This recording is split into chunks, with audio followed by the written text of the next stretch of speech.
I always ask my guests if they have any regrets. I personally don't have any regrets.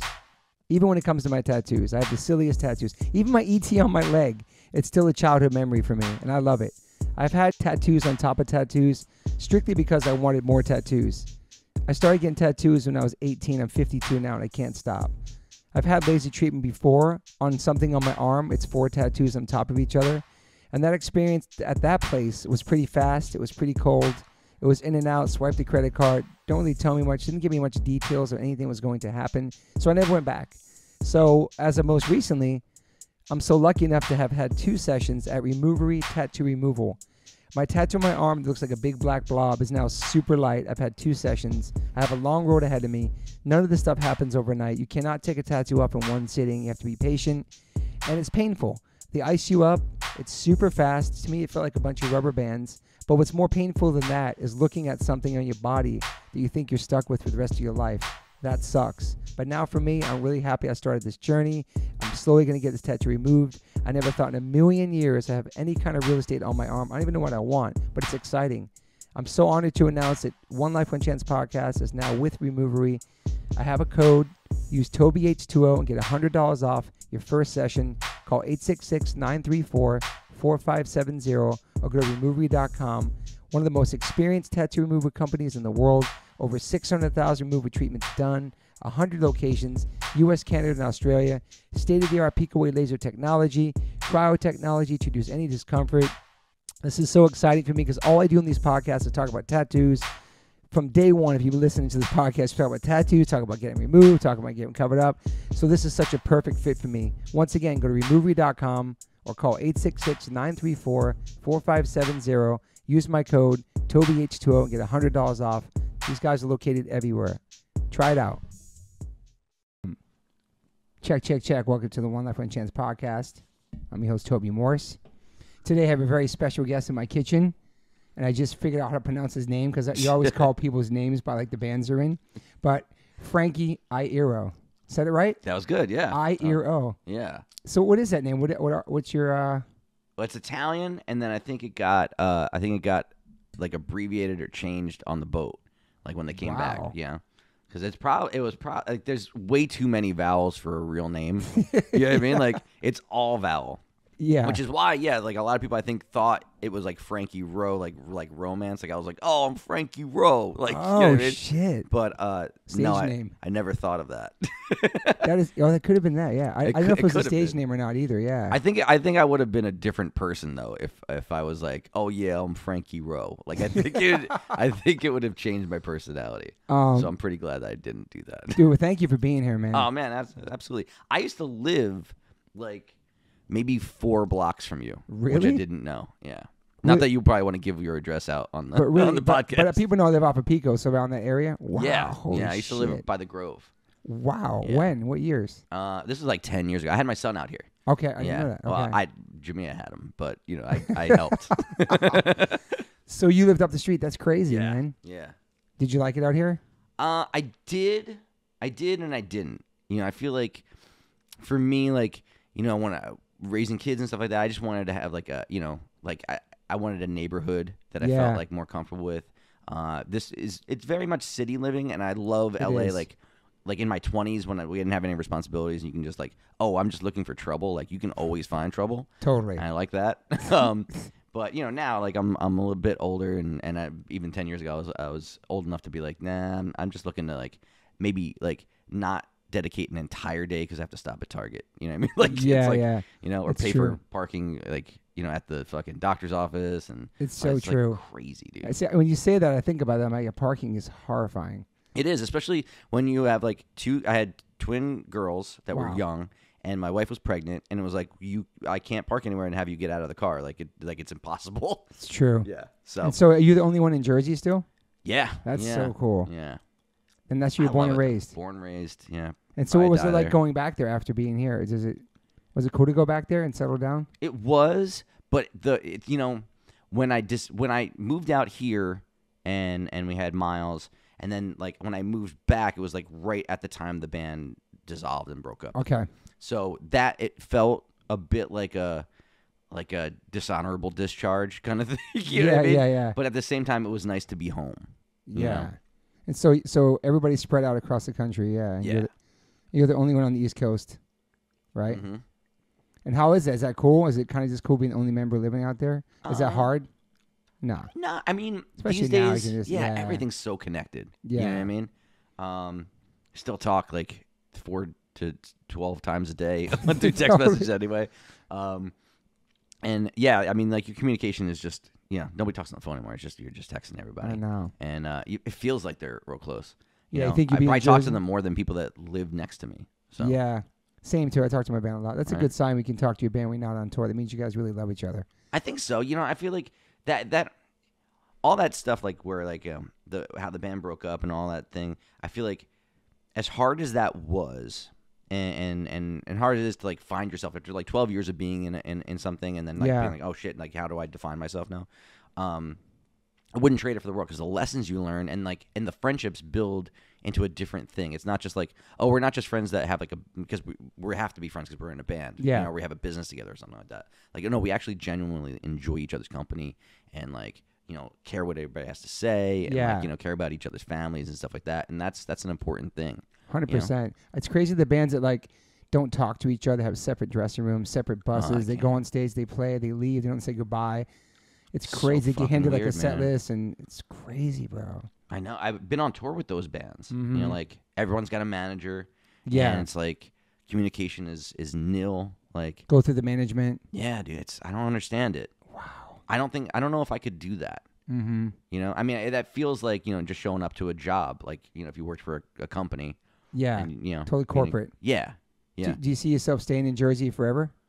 I think so. But at the older I get, the harder the winters are.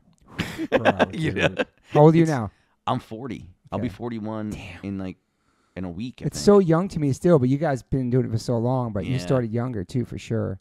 But I yeah, also 40, broke my yeah. body a lot. You what? I broke my body a lot. Okay, yeah. I got pretty fucked up over the years. So I'm trying to think when I met you guys. I might have been on the Warp Tour, man, when Hazen Street was on there. yes, Because I remember hanging with you guys, and you guys just, that was, yes. I remember 2004 maybe. that was a fun year. There was a lot of fun, like a lot of friends on that tour, on that year. Yeah. And I remember Freddie like was dancing on your bus a lot, and we would come over. That That's was right. fun.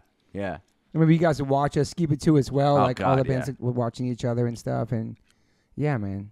That was a fun year. Yeah. And you were like a hardcore kid growing up? Yeah, I mean, I was an everything kid. I loved music so much, and I loved going to shows. I think for me, like my dad was a drummer, my grandfather was a drummer.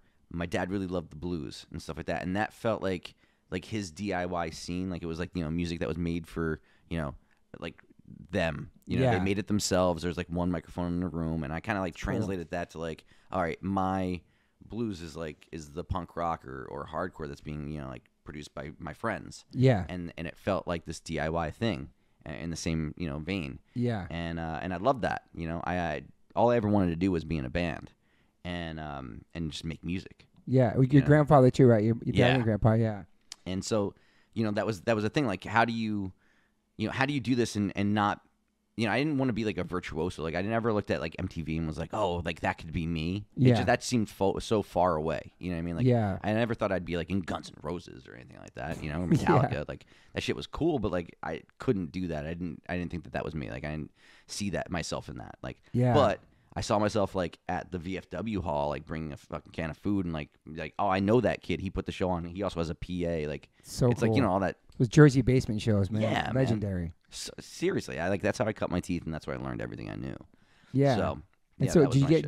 did you find out about punk rock and stuff when you were super young, like in high school or middle school? Yeah, I think I found out about it the way most kids did in the '90s was, basically Nirvana, and you would see like a T-shirt that Kurt was wearing, and you'd be like, Totally. all right, so you get into Flipper and you get into like the Melvins, and you find out about Sonic Youth, and then you start to take this trip down the road. You find out about Black Flag, and then that shoots you back over to New York, and you're like, oh, okay, like Misfits, and then DC hardcore, and then like okay, It's crazy, man. That's the roadmap. Yeah. And then once you start to figure out, like, oh, wait a minute, like, all my favorite bands are dead. You know what I mean? Like, none of these motherfuckers are playing anymore. Like, oh wait, but there's still shows happening. What are these bands? Yeah. And that's how that's how it went. And then going to see I remember seeing, and the shows were awesome because it was like it'd be like H2O and Saves the Day and and Terror's playing too. It was just like it was like all you were a band and you played music and that was the scene was like a mishmash. Yeah. So I would whatever I could to like play. I'd play with the Pie Tasters. I played with the Casualties. I played with like anything and everything. Yeah. And when you started playing music in school, I know you said they played drums, but did you play drums as well? I played drums because my dad played drums, so he would show me that. And you good? No. Okay. No, definitely not. No, I wish. And that's one of those things like he had all of this knowledge, and I know he wanted to pass it on to me, but I always felt like there was two things holding me back. One, I never thought like I could be as good as him. Yeah. And the idea of ever surpassing was like, no way. And then the second thing was I really wanted to write songs, and I felt like I needed melody in order to do that. Totally. Flash forward or flash backward, whatever. Now, I feel like, oh shit, like now I'm writing songs, but I wish I could write the drum beats to them. You know what I mean? Like as well. So I have an idea, but I definitely can't. I can't play it the way I hear it in my head. Yeah. And I wish I could do that. So I feel like I should really just force myself to relearn how to do that. Ray Toro is really good at doing that. Writing everything like Writing that? drum beats. Okay. Yeah, that's crazy. And so do you start playing music while you're in school? Are you taking lessons at all? Or are you pretty much self-taught with guitar? Pretty much self-taught. I did do some lessons, but ended up really just finding out like, oh, this guy's like in a local band. He plays a lot of shows. He also teaches. I'm going to like get lessons from him, and then maybe I can like play some shows with him too. Like it was that kind of a thing. Like, oh yeah, like show me this song, and hey, can I get on the show on Friday? Like it was like that. That's amazing. Yeah. And so, how were you in school? I was okay, but I really felt like I was wasting everyone's time. Like, it was a means to an end for me. Yeah. I didn't mind reading, but as far as like learning about anything that I felt like I wasn't going to use in my life, like that was a big downer for me. So like I ended up getting through with really good grades. I actually ended up getting a scholarship to college, which was awesome. But I also that made me we're gonna get into my anxiety of things, but like that made me feel like terrible because I was like, I don't even want to fucking be here, and like they're paying for me to be here. What was the scholarship for? I guess because I had good grades and was poor. Okay. You know what I mean? It was like that. Yeah. So they gave me a job there. I got paid to go basically Wow. to school, and then What was your job? I was like a secretary. Like I would file papers and shit. But like it gave me money for. Was this Rutgers? It was Rutgers, yeah. Wow, we played there before actually. No, Rutgers, Newark though. Oh, okay, Yeah. different. Yeah, Okay. yeah, it's different. Newark. Oh shit. Yeah. Okay, I didn't realize I would this too. drive, Wow. Okay. Yeah, I would drive from Belleville into Newark, and then I remember one time like a prostitute jumped in my window. It was real weird. On my then I started to take a different route.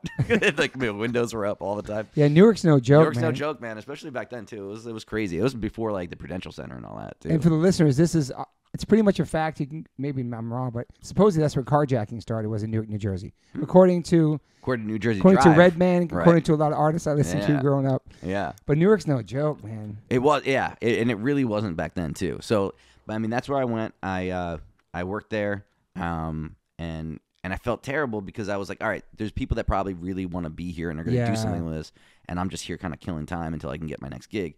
And then all of a sudden, like it was like, all right, I'm going to go on tour, and this is the opportunity that I've been waiting for. I got to drop out, and I did. For Mike Hem, right? And that, yeah, well, I went on tour the first time with a band called Pensy Prep that was signed to Eyeball. Pensy Prep, Yeah. Eyeball Records. Shout out to Vinny, man. Wow, I didn't realize you guys are on Eyeball. Wow. We were on Eyeball, yeah. That's crazy. And yeah, so we became label mates with Mike Hem. Okay. And then when Pensy broke up, I got my first warning from college because I had been away for the tour. And then I joined Mike Hem, and Mike Hem was going on tour, and I was like, all right, well, I can't take time off anymore, so I have to drop out, and I did. Wow. Were you guys rehearsing in your basement too, or no? Was it a different band? That was Pensy Prep. Yeah, Pensy rehearsed in my basement, and then when I got to the point where like I was like old enough, my mom was like, all right, you gotta fucking do some shit. We got a lockout, and we shared that with Mike Hem. Okay. Yeah. That's crazy. You're label mates, and then you're to be in the band. That's crazy. Yeah. Man.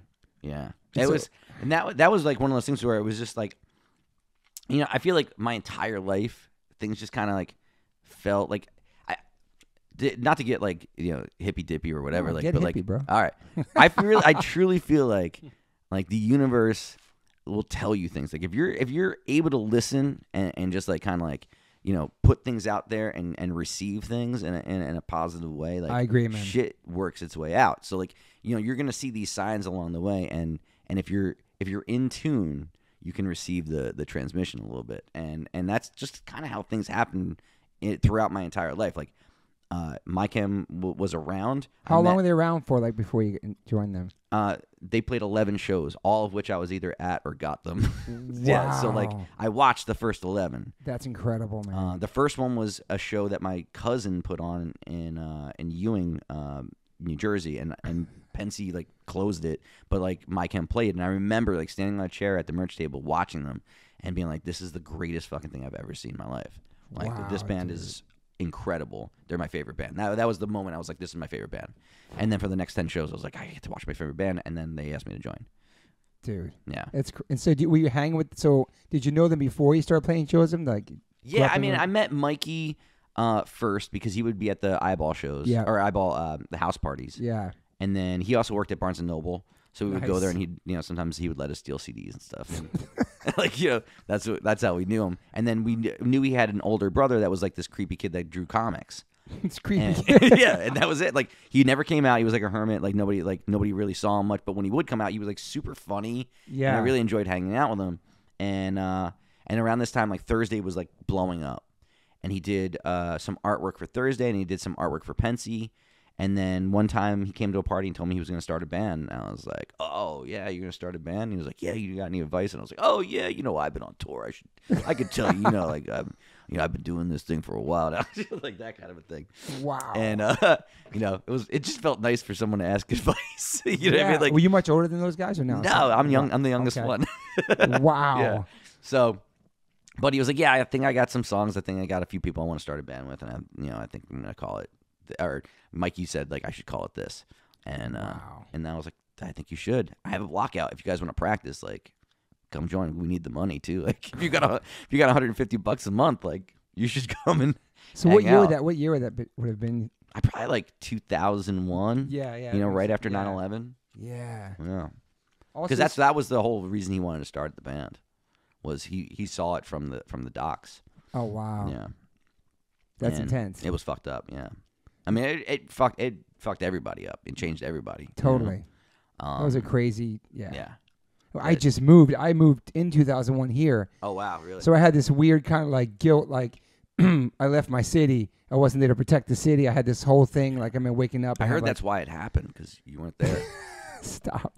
I woke up with like 17 messages on my answer machine. I was like, holy shit, on the news. It was very surreal, man. Yeah, man. That's fucked up. It's fucking crazy. To take it back a little bit to your childhood, too, I read something about you were in and out of hospitals as a child, getting sick a lot. I'm always been sick. Yeah. But like just lactose intolerant or Lactose intolerant. I had like bronchitis, I think. when I was bronchitis a really, bunch, really young. yeah. Yeah. So you're always in the hospital, Always huh? had that. Yeah, I always had like they put those tubes in my ears. I had my Ear infections a lot. That's right. so many. It was According crazy. to the interweb. Yeah, yeah. Well, they were But right you- about that. But you They must always, have searched my hospital records. so you're always sick. Always sick. Always sick. Yeah, it's crazy. I have like a terrible immune system. Are you good now?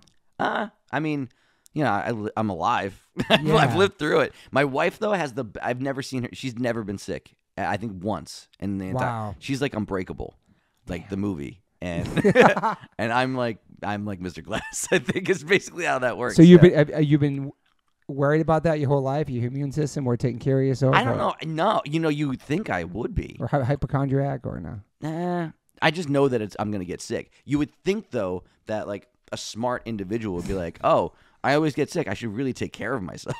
You would think that, right? And do you like going to like doctor's offices now? Like, are you like traumatized from going to the hospital so much as a kid? This is I'll show you, Toby. This is crazy. Oh, are you gonna post some Watch fucking this. So I travel with this at all times. This is emergency bag? just my medications. Wow. Yeah, for real. Everyday medications Everyday medications. Yeah. to keep you alive. Yeah. Yeah. You got some vitamins in there too? Yeah, I'm shaking the bag, but if you were to shake my body, that's what it would sound like. Do you have vitamins in there too? Vitamins? Yeah. I mean, there's all types of shit in here. Yeah. So what is Lots of Tylenol. Lots of Tylenol. So you get headaches a lot? Well, I bone breaks. I had like crazy arthritis. I got run over by a bus. I broke my wrist in 10 places over the summer. I'm like a fucking. I'm a walking tragedy, dude. So you've broken a bunch of shit. You've gotten stitches. You've been to the hospital. All of it. Your whole life. Whole life. Yeah, because I used to skate. I was gonna ask you, did you skate? That's probably what kicked it off. Yeah, but never good. I was never good. Always getting hurt. Street skater. Yeah. Never vert or anything like that. What was your best trick? I never got a kickflip. I never got one either. Never landed a kickflip. I never did either, man. That's one. If I could have like a one bucket list thing, like I want to land a kickflip, but I can't. I like my wrists. I can't. And you can't. I can't do it. You can't be fucking around right now. Can't fuck around at all, man. So you got hurt a lot skating and everything else. And I played basketball a lot too, and I broke both my ankles twice. Basketball in high school? Yeah, grammar school, high school. Yeah. You were good? No. Oh, you just loved it? I just loved it, dude. I just loved it. Same thing with skating. I just loved it, and I would be like the one that would like, oh, I'm gonna go fucking ollie off those stairs, and they're like, you can't land that. I was like, I know. You just did it. I just tried. Fearless though. I kind of I guess so. What other sports you play? I played baseball. I played soccer. Damn. I never good at anything. But just tried it. Just try. Yeah. Baseball I was okay at. I wasn't bad at baseball. But skating, what was you remember your first board? What kind of board you rocked? I had a Sure Shot. Okay. Which was a New Jersey company. Oh wow. Yeah, and it was the cheapest one on the wall. Okay. Yeah, I never heard of it. I was like, okay. Yeah. Independent. Totally. So you never had a power board, nothing like that? I ended up having a power board after that. Yeah, my friend gave me a Sea Monkey board. Yeah, okay. Which is awesome. Wow. When's the last time you skated? When my daughter was like found a couple of my boards and like wanted to start like learning and start, she got like an ollie in and stuff like that. I was like, all right, very cool. That, and then over the pandemic, I broke my wrist and stuff like that, and I can't. I won't. How'd you break your wrist? I fell off a ladder trying to hang lights for my daughter's birthday. Oh man, what an amazing dad. They're gonna say, what a fucking asshole. No, man, you did that for your daughter. That's amazing. No, yeah, you fell off a ladder. Oh shit. Yeah. But seriously, I fell 4 feet. Okay. But I broke my wrist in 10 places. It crushed it. Like I have a cadaver bone in my wrist right now. Are you right-handed? I am. Ah, shit. So they put I crushed this bone in here. I'm looking at his bone, everybody. Oh, sorry. Oh, yeah, the scar. Holy shit. Yeah, I had a spanning plate from here to here, so I couldn't move my wrist anymore, and they had a pin in here, and they cut me here, here, here, here, and here, and I had 2 surgeries. Yeah. Damn, that's gnarly. That's a cool scar, though. Oh, thanks, I like scars. It's not bad as far as scars go. You're lucky you weren't playing shows at that moment. Dude, we were supposed to. And then, everything got postponed because of the pandemic. So this happened after you announced we announced it, and then everything got postponed for the pandemic, and then in between, I broke my wrist in 10 places. Oh my god! Yeah. How long did it take to heal? My last surgery was November. Wow. Yeah. So and I recorded a record in December. Wow. Yeah. Well, I have it on my list. That's a record. Oh yeah. We'll talk about that later. LS Dunes. LS Dunes. Yeah. So that's like my Kanye like mouth wired shut record. Yeah, through the wire. Yeah, exactly. Yeah, that comes out November 11th. That's with the guys from Sao, Cinco, and Cambria. Thursday, you. Yeah. 2 songs out, Permanent Rebellion in 2022, right? That's right, man. Damn. But there's Good so notes. much. There's so many fucking bands you've been in. And I don't know if any of it's. Some of it's maybe not. I didn't know American Nightmare. I was never in American Nightmare. I don't know. Say that on the interwebs. I don't understand. Iron Graveyard, Hybrid, Death Spells, Sector 12, Raging the Full Effect, which I remember. Give Up the Ghost. No, see that's another weird. West project. I mean, I love that West, was man. I toured with them like My Chem did. Weird. But I was never in the band. Yeah, I don't know Leathermouth. Leathermouth, I was in. That's I official. did that one. Yeah. That's official, yeah. And then all your solo. I remember you were coming on tour, killing it on tour. I was talking to Rusty about it back then when you were doing your solo stuff, and that was amazing, man. Oh, thanks, man. Like that was fun. All your solo stuff you're doing. All right. See, here's the thing. But there was like you and the celebration and the patience and the future of violence, and we kept changing like the different. I love the honeymoon period of a band, right? Where you like name it and you kind of figure out what it is. I thought that like. If my name's just in front and I just change the band name every time, it's an umbrella almost, it's the same thing, but you bring in different musicians every time and like kind of change up the sound. And I thought that would be really fun. Yeah. And how was that going out by yourself and doing that? It was fun. I learned a lot. I think, especially in like at a confidence level too, of like, because I started out just doing bands, as many bands as I could, with playing with people, and then my camp was like a very large chunk of time. That was like 12 years. Yes. Right. So then when that was done, I was like, oh man, I don't know if I know how to write songs on my own or write a record on my own anymore. Did you do a lot of writing in my camp? I did, but it was like everything's collaborative. You totally know? Same. And so you start to then doubt yourself as a writer and as a musician, you know. And those projects I think really built me back up, you know. And getting to work with like certain people like Ross Robinson, or getting to work with Steve Albini and stuff like that, like Sick. those things, like there's these lessons that, you know, you don't learn just, you know, doing other bands. It's like when you're at the helm of it, like it kind of lives and dies by you. So yeah, and it's nice to stay creative and writing, to. especially on that when you guys weren't touring and all that stuff, and stay, you know, it's Yeah, therapeutic, all that stuff. I have to. If I'm not writing or being creative, like I'm just, I can't. Like I'm not the person I want to be, the husband, the father. Like I can't. Like my personal life like totally suffers from it. Yeah. So this was like 2014 to like even up until now. You Heaven is a Place. That's the newest EP, correct? Correct. Yeah, they came out 2021. Yeah, last year. Wow. You stay busy, man. And you were touring on all these. I remember you coming through. I remember that. The longest I've ever not played a show was the pandemic. Yeah. Like since I was like 13. Wow. Yeah. My wife's like, this is the longest I've been home in 26. We haven't even toured yet. We're going to go next year to Europe. That's the longest tour we did, was 3 years ago with Gorilla Biscuits. And my wife's like, you need to get out of here, man. Because we've been married 26 years. This is the longest I've been home. But it really shows how strong your relationships are. This whole pandemic thing, like being locked down with your wives or your husbands or whatever, your partners.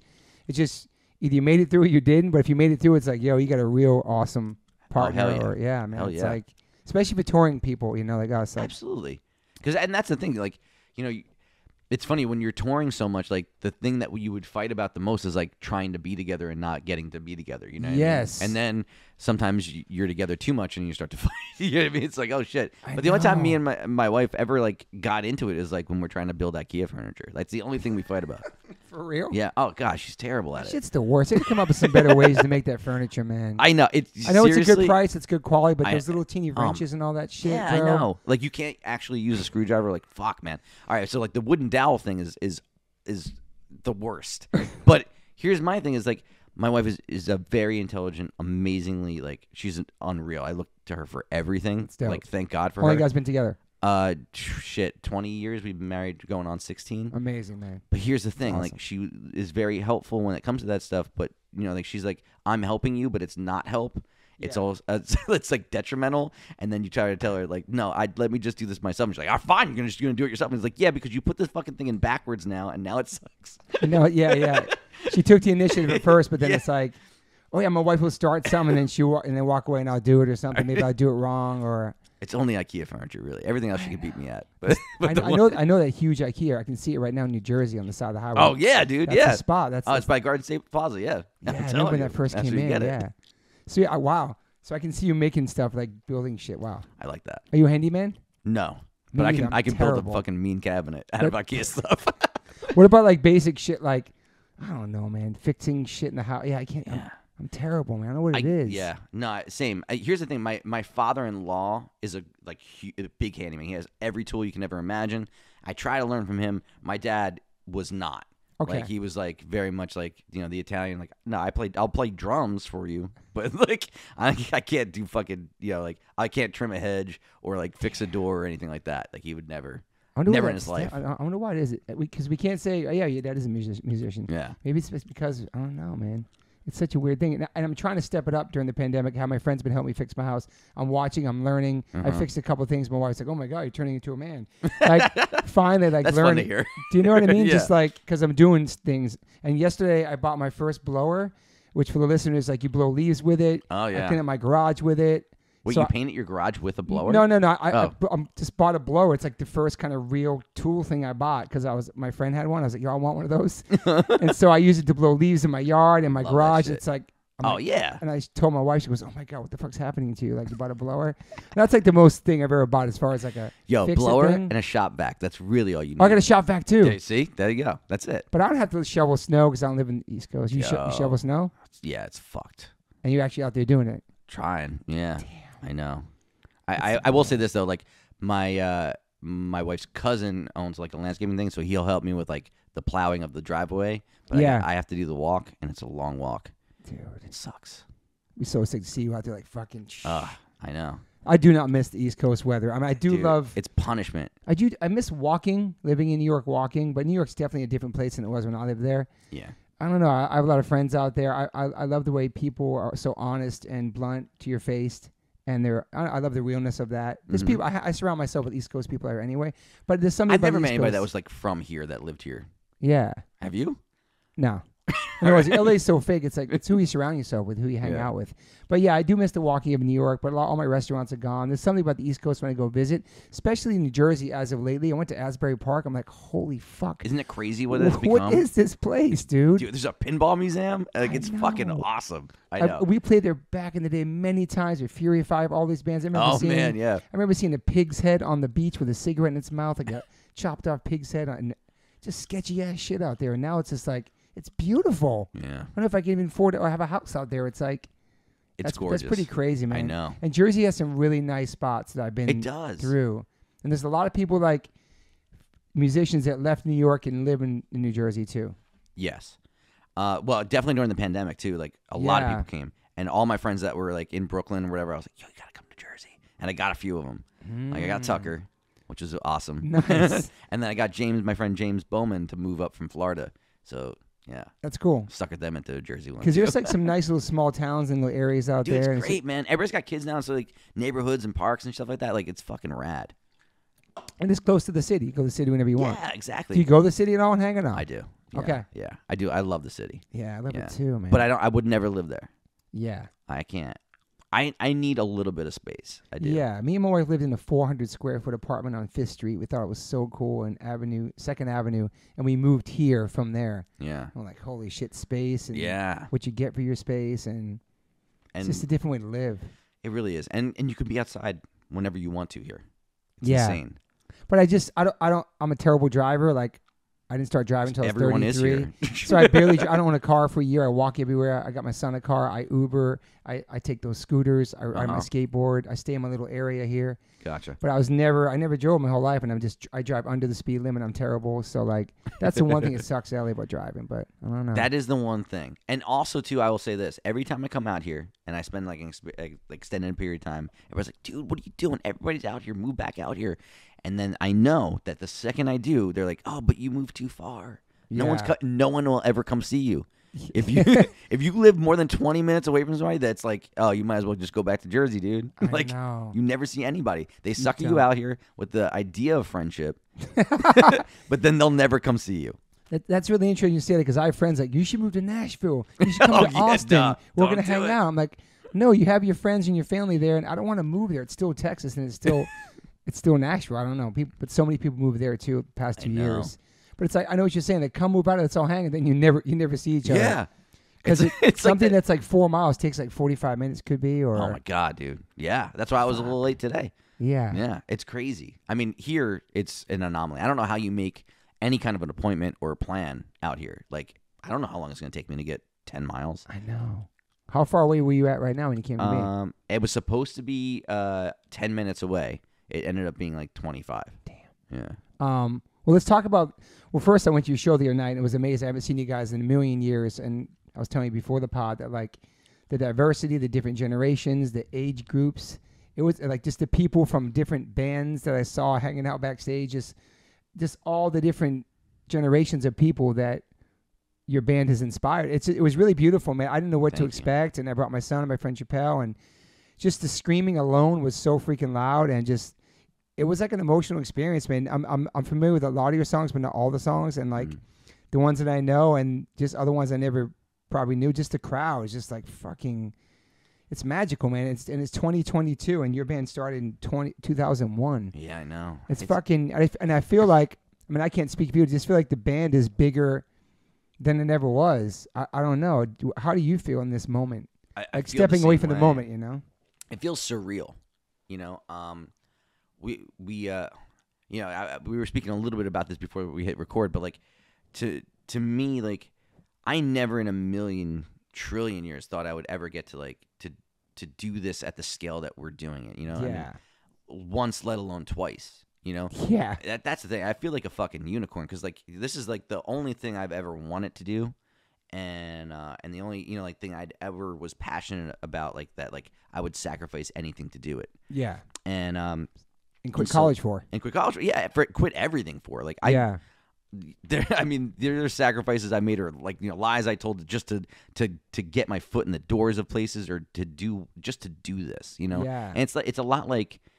When you get bit by this bug, it's it. Like it's a lot like breathing. Like you just have to do it, and you'll do anything to get it. Yeah.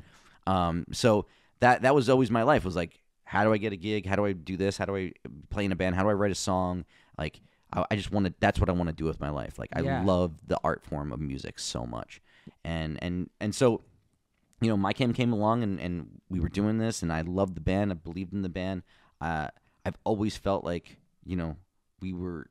we were just a special entity, that you couldn't really put your finger on. Yeah. And it succeeded in a way that like I could do it full time, and I didn't need to like worry about like cracking a nut, like having a job, so that I could facilitate this. Like it became a job as well, and it was incredible. And then all of a sudden, we decided it's not working anymore, and we should stop, and we did.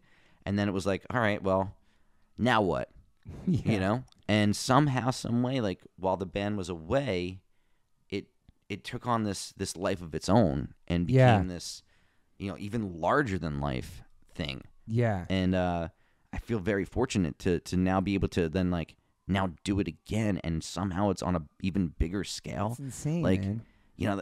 It doesn't make sense to me. I really do feel like I'm blessed and lucky, and it's the greatest thing in the entire world. It's if you can get it, it's the greatest job in the world. You know what I mean? I really truly I live, breathe like for my family and for music, and I get to do it, and it's fucking amazing. Yeah. What was the last real job you had? Let's see, my last real job. Not that this is a real job, No, yeah, like where I punch my ticket, right? Like you had a boss. Yeah. I worked at Pathmark, and then I worked. Wow. Oh no, I worked at Staples. Nice, Yeah, I worked at Staples at the copy center. But here's the thing. I got the job so that I could make flyers. I figured that. Yeah. Perfect. And it was a way to get gigs. So, but like the other job that I had that didn't help the band at all was Pathmark. Yeah, I was a cashier at Pathmark. And so at what point do you realize or feel like this is my career? Like, I know it was before the Black Parade came out, because even on the second record, right? Yeah. There was Helena on there, which was a big song. I'm Not Okay, and like, but the first record too, it was 2002 when that came out, right? The first record, yeah. Yeah, I mean, you guys were touring on that too, and had built a fan base, correct? Yeah, but it never felt like I never thought like, oh, all right, I'm set. Yeah, you know what I mean? Like you're always working jobs in between, usually. Yeah, right? You know what I mean? Like, here's the thing. Like, I grew up. My dad was a musician. My grandfather was a musician. But they had jobs. Yeah, like they needed jobs to enable to do this. Yeah. So it was a hobby. Yeah, it was like this is my passion. The job was always the hobby. It was like to have this to facilitate, playing, and so like whatever job you could get to pay the bills, crack that nut, like that's what you did. Totally. And I just always imagined that's what I would have to do. So. I don't know. I feel like maybe recently it felt like, all right, this is, but then again, like the pandemic happened and it was like, oh shit, I might need to get a job. Wow. Like the one thing that you know how to do felt like it was taken from you. I know, man. So, you better learn a skill real quick. Yeah. But like so the first record comes out 2002, and then the second record, 3 Cheers for Sweet Revenge, that's 2004. Yeah. With all those songs I told you, The Ghost of You, you know the songs, obviously. Those start getting radio play, everything, video, all that, right? Yeah, but I would say this. I remember distinctly, like, we put Not Okay out, and it was, the label at least told us, like, oh, we got it, it's like a hit or whatever. And we're like, oh, wow, that's amazing. That's great.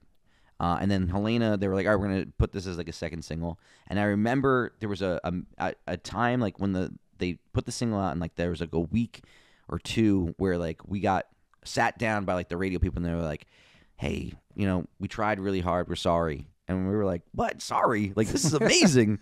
And then all of a sudden, like the next week it took off, and it became like it became bigger than Not Okay. And wow. that was like, I think everyone's surprised that happened. Yeah. And we were just like, okay, like, hey, listen, either way is great. You know what I mean? Like, Yeah. we're just having a fucking blast. Yeah. Because we didn't think we were going to succeed anyway. Like, it was just like, hey, we're just going to try this. Because we had, like, why not try it? Like, this is the thing you always wanted to do. Like, you got to, like, give it a whirl, you know? I mean, that song the other night was a huge one, man. Yeah. I mean, there's songs now, like, that the past 5 shows, like, for LA, like, the set list for those shows was really, like, that was like my love letter to the band, to the artistry that we'd done over the years, and to the fans. Like, I made those set lists as a fan.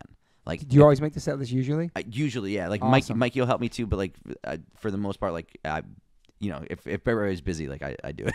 So and you like doing it. Yeah, I like doing it, and I don't think everybody else, they don't really want to do it. Yeah. So like, you know, I'll ask, like, you know, input, like, hey, is there anything you want to play tonight? Anything you don't want to play tonight? But for the most part, I just kind of put them together, and then they give me like let's do, I like this, or like, can we move this? You know, I love all the segues that Gerard does with his voice he's changing and all that stuff. It's just so cool. It just sets a vibe, and like, it's not normal. Usually people talk, but it's sick, man. It just flows nice, right? I agree. I feel like for my favorite, or one of my favorite things about this, like, these tours that we've been doing, is that G's been up there, and I feel like he's been able to just be himself, as opposed to, like, you know, feeling, oh, I gotta put on like I have to say something poignant here, or like, you know, thinking about it beforehand. Like, you're really getting a sense of who he is and who we are as people up there, as opposed to, like, you know, a caricature or anything like that. Like, not that he was ever putting on an act. No. You know, he sounds great too. He does, man. And the first time ever, I'm sure people said before, maybe I'm late to the game, but he's got a real he's got a lot of Billy Corgan to me, I think. Like, some of his, I don't know, features. Just everything, and I'm sure it's been said before, maybe I'm a new jack to it, but like, and that's a huge compliment, obviously, but I never noticed that till the other day. It's funny, yeah. Well, I think growing up too, like, I think that was a big influence. You know, the Pumpkins were always a huge band for you can totally Mikey see and it G, too, especially, but all of us, yeah. And then also, I don't know why he reminds me of like Leonardo DiCaprio a little bit too. I don't know why He's a very handsome individual. Yeah. No, but I just saw I was watching the other day, just everything about it. Okay. Why that? About? True, Gerard is related to Joe Rogan. I believe it is true. Okay. Great question, man. It's weird. Like, that came up a couple years ago, and it was before, like, he had, like, Joe had a podcast and stuff like that. We just knew him as, like, the Fear Factor guy and, like, the UFC guy. But, like, G was like, I think I'm related to that guy. I think he's a cousin of mine, because I think he was at a funeral. And I was like, that's so weird. I think I'm related to Dean Ween.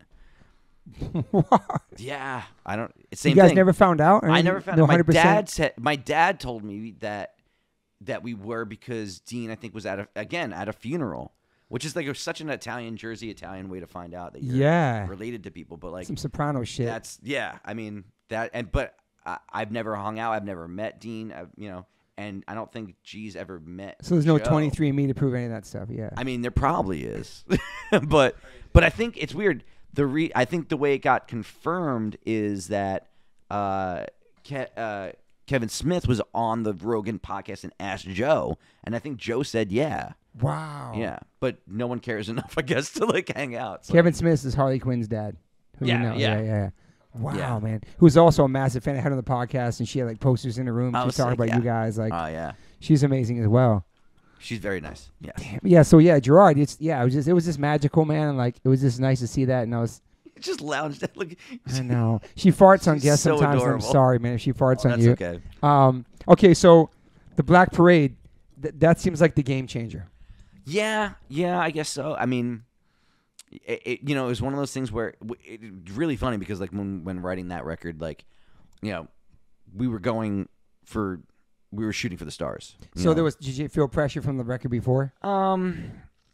Yes to and have no. hits or nothing like that, or not? Well, that's the thing. Like, everybody's telling you, like, oh, your sophomore slump. We're like, well, we already had a sophomore. Like, we had the second record was our sophomore. So like, oh, well, then it's gonna be the third record. Everybody's gonna hate that record. Like, all right, fine. So like, you're waiting for the next foot to drop, or like the floor to get pulled out from under you, and that's just the way it is. Yeah. Because in this industry, like, that's how it goes, right? Like, totally. Everybody loves you and then they love you too much, and they want to kill you. So like, you're just waiting for everybody to hate you.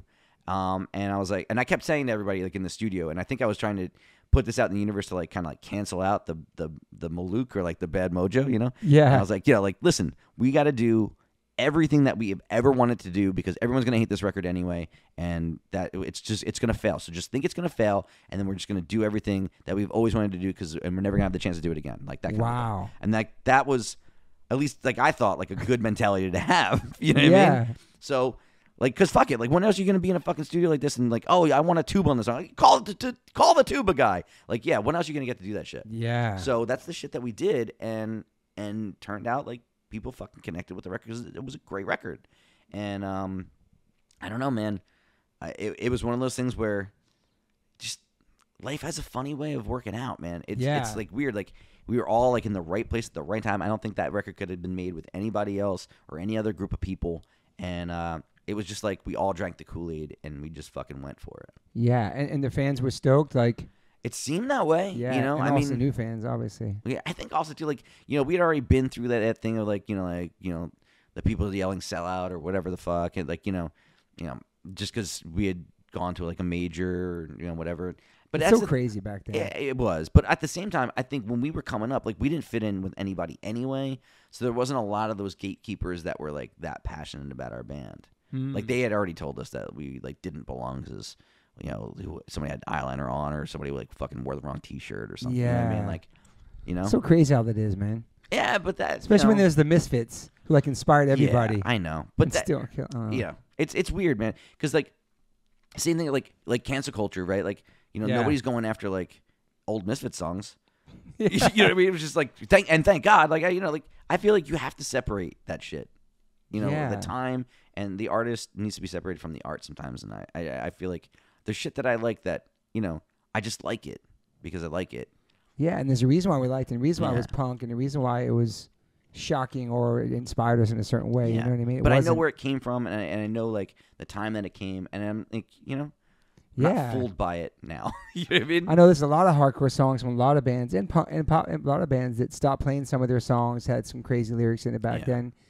That went with the times and say, you know what, this isn't appropriate anymore, and they stopped playing it, which I respect that too. But I also love those songs because they were so punk and fucking honest. Time and a place. Yeah, and crazy when I was a kid to hear. I was like, holy shit, they just said that? Yeah. You know what I mean? Now it's just like a different world. It is a different world, yeah. And do you guys feel weird being, not really weird because you have nothing to really cancel you guys, but you're back in this new world, like playing again, and it's just. Well, I feel very fortunate that none of us were scumbags. Yeah. Yeah. It's a good thing. Yeah, I know. Thank God. Well, nobody was there was no really internet or filming and shit back then too. It was just different, you know what I mean? I guess I feel the message boards though. I'm very nervous, I think, for my kids growing up in this new age where like you can't make a mistake. That I think is a real slippery slope, man. Like, and especially film a mistake. Yeah, man. Like you got to be able to make mistakes and learn from them and have regrets and like you can't be the same person you were at 10 that you are at 40. Nah, man. You can't. You're not fully developed, man. It doesn't work that way. And now you might get checked for it. Yeah. It sucks. It does, man. It's like it's scary. It's a great point because all our kids know is the internet. Yeah. Like we had lice before that, before social media. Did you say we have lice? Lives. Oh, lives. Oh, sorry. I'm sorry. We had like lives before social media, and we got to go outside and do all these cool things. Not that our kids don't go outside, but just the social media stuff is just. It's just that the internet is so permanent. I know. That I worry for not just my kids, but just kids in general these days. Like, fuck, man. Like, you really need to. The pressure to be perfect. Yeah, man. Write in pencil first before you go to pen or to marker. That's a great point. I don't know. Yeah, but it's true. Like growing up with that and just. Yeah. Do you keep your kids pretty private off the internet? I do. Yeah. I feel like. I love that. When they were really young, I never wanted their photos up or anything like that, and I just wanted them to have like a normal childhood privacy. And I feel like you should get to decide, for you what gets put out there that's so permanent. So now though, like my girls are 12, they're gonna be they're almost teenagers. Like they're coming up on that cusp of like I want to experience the world myself. I want to make my own mistakes, and all I can do is like teach you as best I can, and then kind of let you go and do that. Yeah. I don't want to. There's a fine line between like sheltering too much and totally. Yeah, and letting them make mistakes. Yeah, it's just that open communication that's the most important. Exactly. Talk about everything. Exactly. do they like My Chemical Romance? They do, but I don't know how much of it is like they love it's like they're dad's so band. yeah, that's the thing. Like there's the sweetest, most amazing people. I know like probably everybody feels that way, but like they're so kind to me, and I don't know. They've come to a bunch of shows and cool. they sing along, but like I'm sure that they'd rather be at like a Harry Styles show or a fucking. So they Billie like Harry Eilish show. Styles. They like all They types do. of music. My son though doesn't.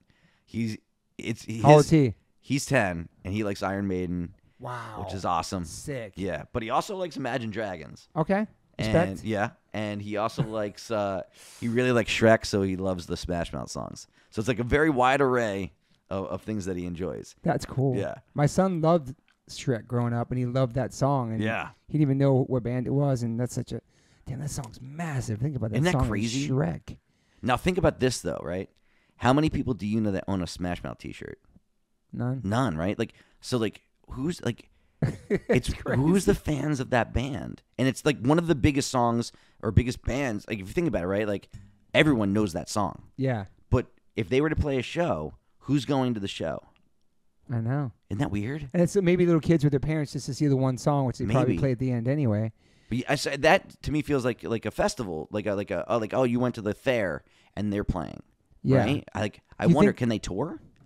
I think they do tour, Really? but I also heard that guy said some weird thing on stage. That did happen, yeah. Some But they Trump replaced stuff or him, I something. think. Okay. I think they have a new singer now. Oh, what? I know. So do you think one song like that in the Shrek movie, you're set for life? You think that one song could I change your think life? the guy that wrote it Okay. is maybe. True. I didn't think about that. You know what I mean? I don't know. I then again, I don't know. Also, one of the big songs was a Monkey song, right? Right? Daydream Believer. Isn't Oh, that, yeah, that's a yeah, Monkey yeah. song, right? That's another one in there. So I don't know. I'm very curious. I like Smash Mouth is one of those like it's like the Firefest documentary or like the Woodstock '99 documentary. Like I want to know more about them and like Yeah. what happens now and like are they okay or like I don't know. It's an anomaly to me. Like to get that big but not be that big. You know what I mean? Yeah, it's like, yeah, be careful. I don't know. You're famous Yeah. for one It's song. like almost like Q Lazarus to me, but in a totally different way, of course. Okay. You know what I mean? Like, I know Yeah. she just passed away, but what an amazing song, and didn't do very much else. Yeah. I don't know. I don't know how you hit it so hard, like perfectly on the head, and then disappear from it. It's just like that song just got picked for Shrek. Who knows what other songs got chose or who was in Yeah. the mix, and then that just like I was talking to Tegan last night about Everything Is Awesome. Oh, in yeah, the yeah. Legos movie, and just like her getting that song and then singing on it. I don't know. And just all of a sudden, boom! It's It insane. just puts them in a different stratosphere. Yeah, But it's like crazy. it is, right? Did you guys have songs in movies? Well, yeah, we did this song for The Watchmen. Okay. Oh yeah. We did awesome. Desolation Row, which is a cover, Bob Dylan cover. Awesome. And that was actually one of my favorite experiences in my entire life because we got to record it Electric Lady in the city. Amazing. And it was I love the way that song came out too. And we had to do a huge video for it too. Zack Snyder like directed it. That was crazy. That was insane. Yeah, Electric Lady Studio for the listeners is a historic place. It's on 8th Street, right? That I don't know. Yeah, I know Rancid yeah. did some Outcome the Wolf stuff there. Oh man, great. It's just a legendary like studio. Mm-hmm. Pinkerton was done there. Wow. Yeah. Are there any bands that you would like at this time in your life would still love to play with? Oh god. You never get to play with? Yeah. You know, this is like that question that like when you go into a record store and you've been looking for 20 records your entire life and then you're like I have no idea what to look for right now. But that's the question that, you know. Well, like a band, I'm sure you guys played with a lot of the bands you loved or got to play with. Like, we've been very lucky, you know. what was the band you played with already that you were like, holy shit, we're playing with this band?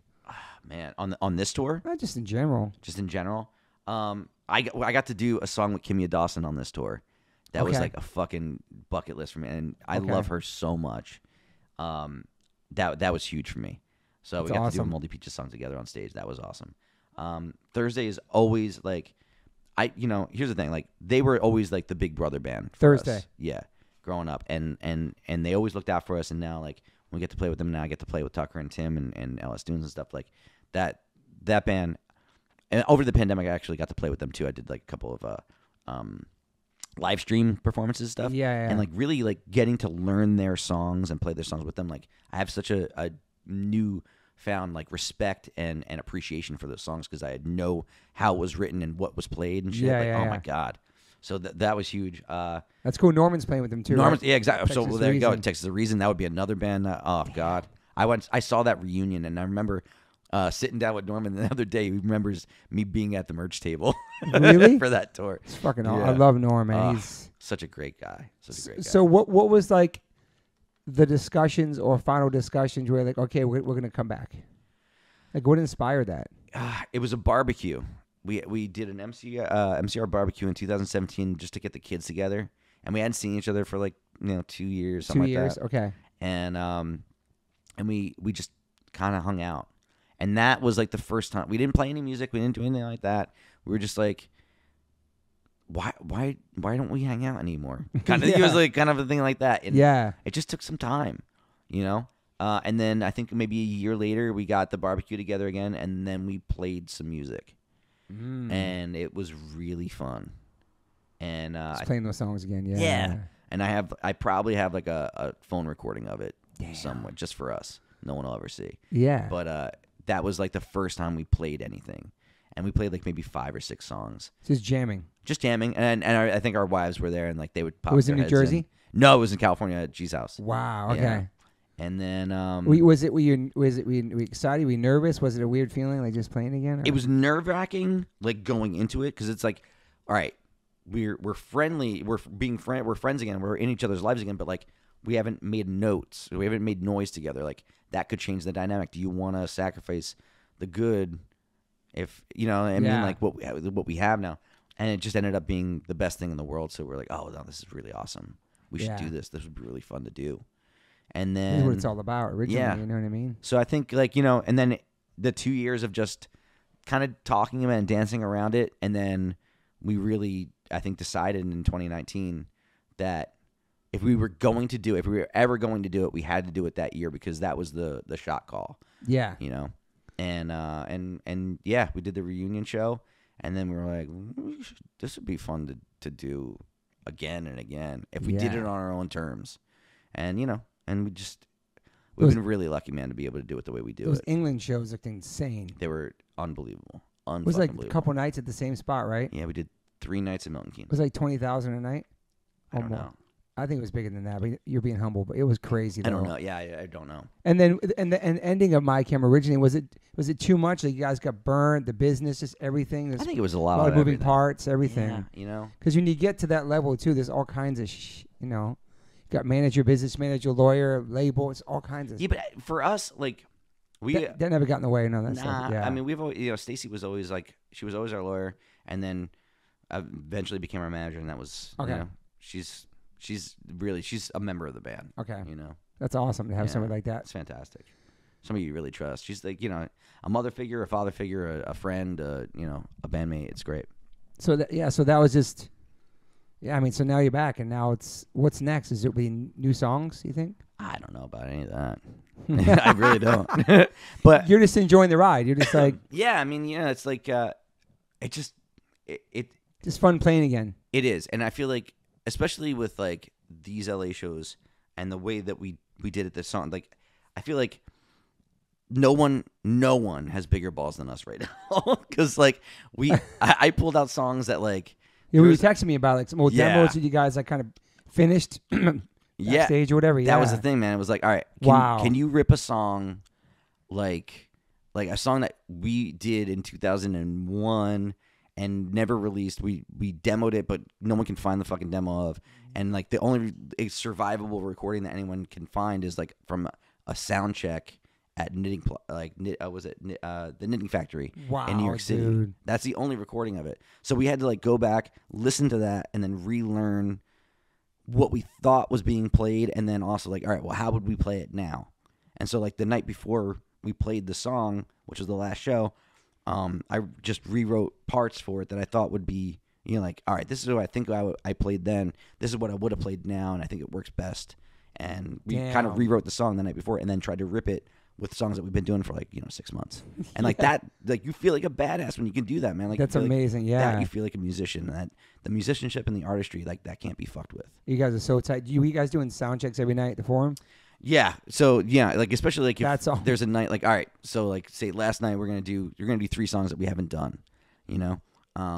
We played this one, like maybe in 2003. Played this one maybe like 10 years ago. Wow. Let's see if we can get him in the set. And like that was like, yeah, I give a lot of everybody was amazing, especially though Jared Alexander and Jamie Maholbrook, man. Like they're motherfuckers on their instruments, and like no one got mad at me when I would try to pull out a song like that for like, hey, listen, we haven't done this shit in 25 years. That's fucking crazy. By the way, you've never played it. You've never heard it. You weren't even in the band at that point.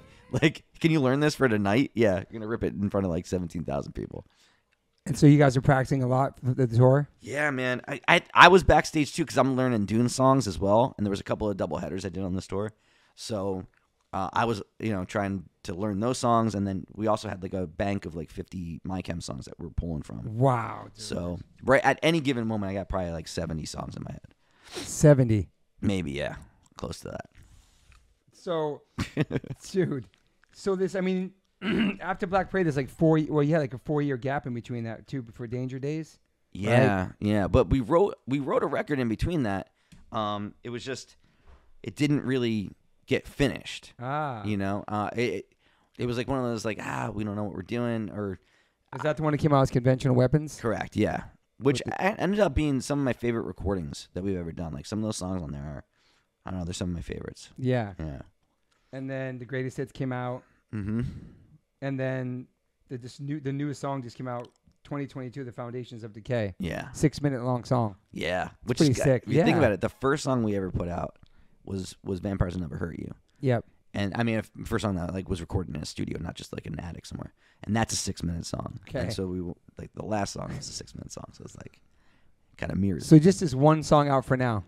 Yeah. That's all we have, really. I mean, there's, you never. I don't Probably know. get inspired after all this stuff, though. You know what I mean? Like, It's I feel like a friend said to me once, when you're on tour and you're doing, 12, 20 songs or whatever every night, you're the best at those songs, but you're the worst musician you're ever going to be if you've ever been out doing like the same 20 songs for 6 months. And it's true because like you're not moving those creative muscles. That's a good point. You're just a fucking copy machine at that point. You know what I mean? Yeah. So when we were doing this, it was like, it'd be really great if we can continue like the creative aspect of it. And like every night, like, oh, we got to play this song that we haven't played in however long. So you get the keep you on your toes, keep you on your toes, yeah. I agree. And every night too, we're like, there's certain things like solos are being just ad-libbed and like different interstitial stuff. So it keeps you going and it keeps you satiated in that creative aspect. You never get bored. You're never on autopilot. You're always thinking about what's coming next. Yeah, that's a great point, actually. I need to change my freaking set list. I played the same songs for like fucking 26 years. I know. But that's a great point. It takes a lot of work, man. Yeah, but it gets you creative, your creative taste buds going, and you can push yourself and learn more. Like, especially Max is playing drums now, and he's picking the set list, and he's picking old songs that we never played in years. That's awesome. And it's a new energy, you know what I mean? So it's like, that's super fun. That rules. Because it keeps it fun. You want to have fun, too. You do. It's not just to please everybody else. I mean, listen, there's something to be said about a well-oiled set list that like when you're putting on a show, like say like a Green Day or something like that, where there's like stage things that are happening, props are happening, and things are going off. You need to keep it set. I get that. But if you're not doing pyro and you're not doing like these things, like if you're going up there and you're trying to showcase the band, especially after so many years, I felt like that was the thing. Like we're really celebrating the love of the songs that we wrote in the band. Yeah. So that's what it was about. I'm sure people really appreciated that. I hope so. I did. Deep cuts and shit. I had a fucking blast. What about balancing like family and your career? I just want you to know real quick, that was her. That whatever you're smelling is definitely not me. Oh, she farted? Oh yeah. Oh, God, I'm so sorry, man. No, it's okay. I just want you to be aware. She just farted on. Well, just so you know, she's farted on the greats such as Josh Brolin. She farted on my friend Nandi. You should do like a fucking like a notes. Like a picture of the person who got farted on. I'm sorry. That means that must mean something that she loves you. I don't know. Hey, she's comfortable. I'm sorry. Right. I feel bad if she's farting on. No, as long as it wasn't you, it's all right. Obviously, you've been able to balance your marriage and your being a dad and a husband with your whole career. Yeah. Which is not easy. It's not, but I feel like, that's testament to meeting the right one. Totally. Handle you being away and what you do. And it's a real special respect what person you do. That could be a sailor's wife, Yeah. That shit ain't easy. So you need somebody that like, that can be independent and that can be their own person, but at the same time, like miss and love you from afar. Totally. And that trust and that trust, friendship exactly. and that bond. That's a big thing. It's so important, first and foremost. And that friendship and yeah, man. Especially because people think a lot of people in bands are just wilding out. They're not married. They're just partying. And there's a bunch of kind of normal people, relationships that actually have a real home life. You know what I mean? Mm-hmm. Like they're cutting lawns and they're shoveling snow and they're being domestic and yeah. And then you're on stage and okay, go bye, that feels out. like that's real life though. Like this, the shit that we do up there, it's fun and I love it and I would do it. I would do anything to get to do that, but it's not real life. You know? It's fantasy and reality, right? Yeah, man. I get to do that. I'm lucky I get to do that. I mean, it's really happening. This is what you do, but that reality of being on tour and just all you have to do, your responsibility is just play music every night. Yeah, totally. Yeah. It's crazy when you go away and you have no responsibility just to play. Yes. But also you're checking on your family all day and just fucking... Yeah. But that thing, man, the thing that we do up there, the preparation for that, it's exhausting. Yeah. It takes it. It's draining. Yeah, it really is, man. It just looks like it's just fun and easy. But yeah, but that's because you're a professional to make it look like that, Yeah. But No, totally. Shit's going wrong. When everything's going wrong and you're still up there yeah, this is great. Will you get nervous? Do you get nervous every night? Every fucking night. Every night. I feel like if you don't, I don't know. Is it as fun? Yeah, it's a good point. I don't know. There's something about that. I always have to go to the bathroom before I play. Oh my god, dude! That's half these pills are for. Mm. But I will say this, that if it doesn't scare the shit out of you, I don't know if it's worth doing. It's a great point. All the stuff that scares the shit out of me, that's the stuff that I say yes to immediately. You know? Yeah, I get out of comfort zone. Yeah, yeah, it's totally true. It's inspiring. The fear of it. Do you ever have to go to the bathroom while you're on stage? Any accidents? No, I've never had an accident. No, yeah, I've had a couple. But no. The older we get, though, the more we have to pee. Yeah. Oh yeah. It's crazy. There's no way I would never drink this tall boy before I was about to go up. And do you chew gum on stage? I do. Same. And it's a new thing for me. Mine's old because I copied Dave Grohl. Well, that's the thing. I think Dave is the one that really unlocked the secret. Here's what's happening is it lubricates the throat without you having to drink so much, so you don't have to pee. But it's really hard to keep that gum in when you're singing this 100%. much. So, and I'm running around, and I've spit it out a couple of times. I almost choked on it. But it's really saved. Sometimes it falls on my sleeve. Yeah. It saves me as far as exactly what you said, coating your throat. I think Grohl does bazooka gum. I'm not sure. Does he? Oh, but yeah. Bazooka? I don't know if it's true or not. That's like chewing sawdust. I know, like old Tops fucking don't out quote of me, a I'm not Dinosaur sure. Attacks pack. But he inspired me just because it keeps everything moist. It's interesting. I'm more of a spearmint Trident guy. Okay. But I always carry a fucking a Magnum pack of it with me at all times now. Yeah, it's interesting. It's weird. The things we do to make ourselves comfortable up there, I guess. Oh yeah. Well, now too, I have more. My ritual now starts an hour before I get to do the vocal warm up. That's cool. I heat the wrist and the shoulder. I do have this thing called a Power Web that I got off Amazon. I just bought it for Adam too because Willard he just fell on his motorcycle and broke his wrist. But it's great, man. It's you push through and you can kind of stretch all the tendons in there.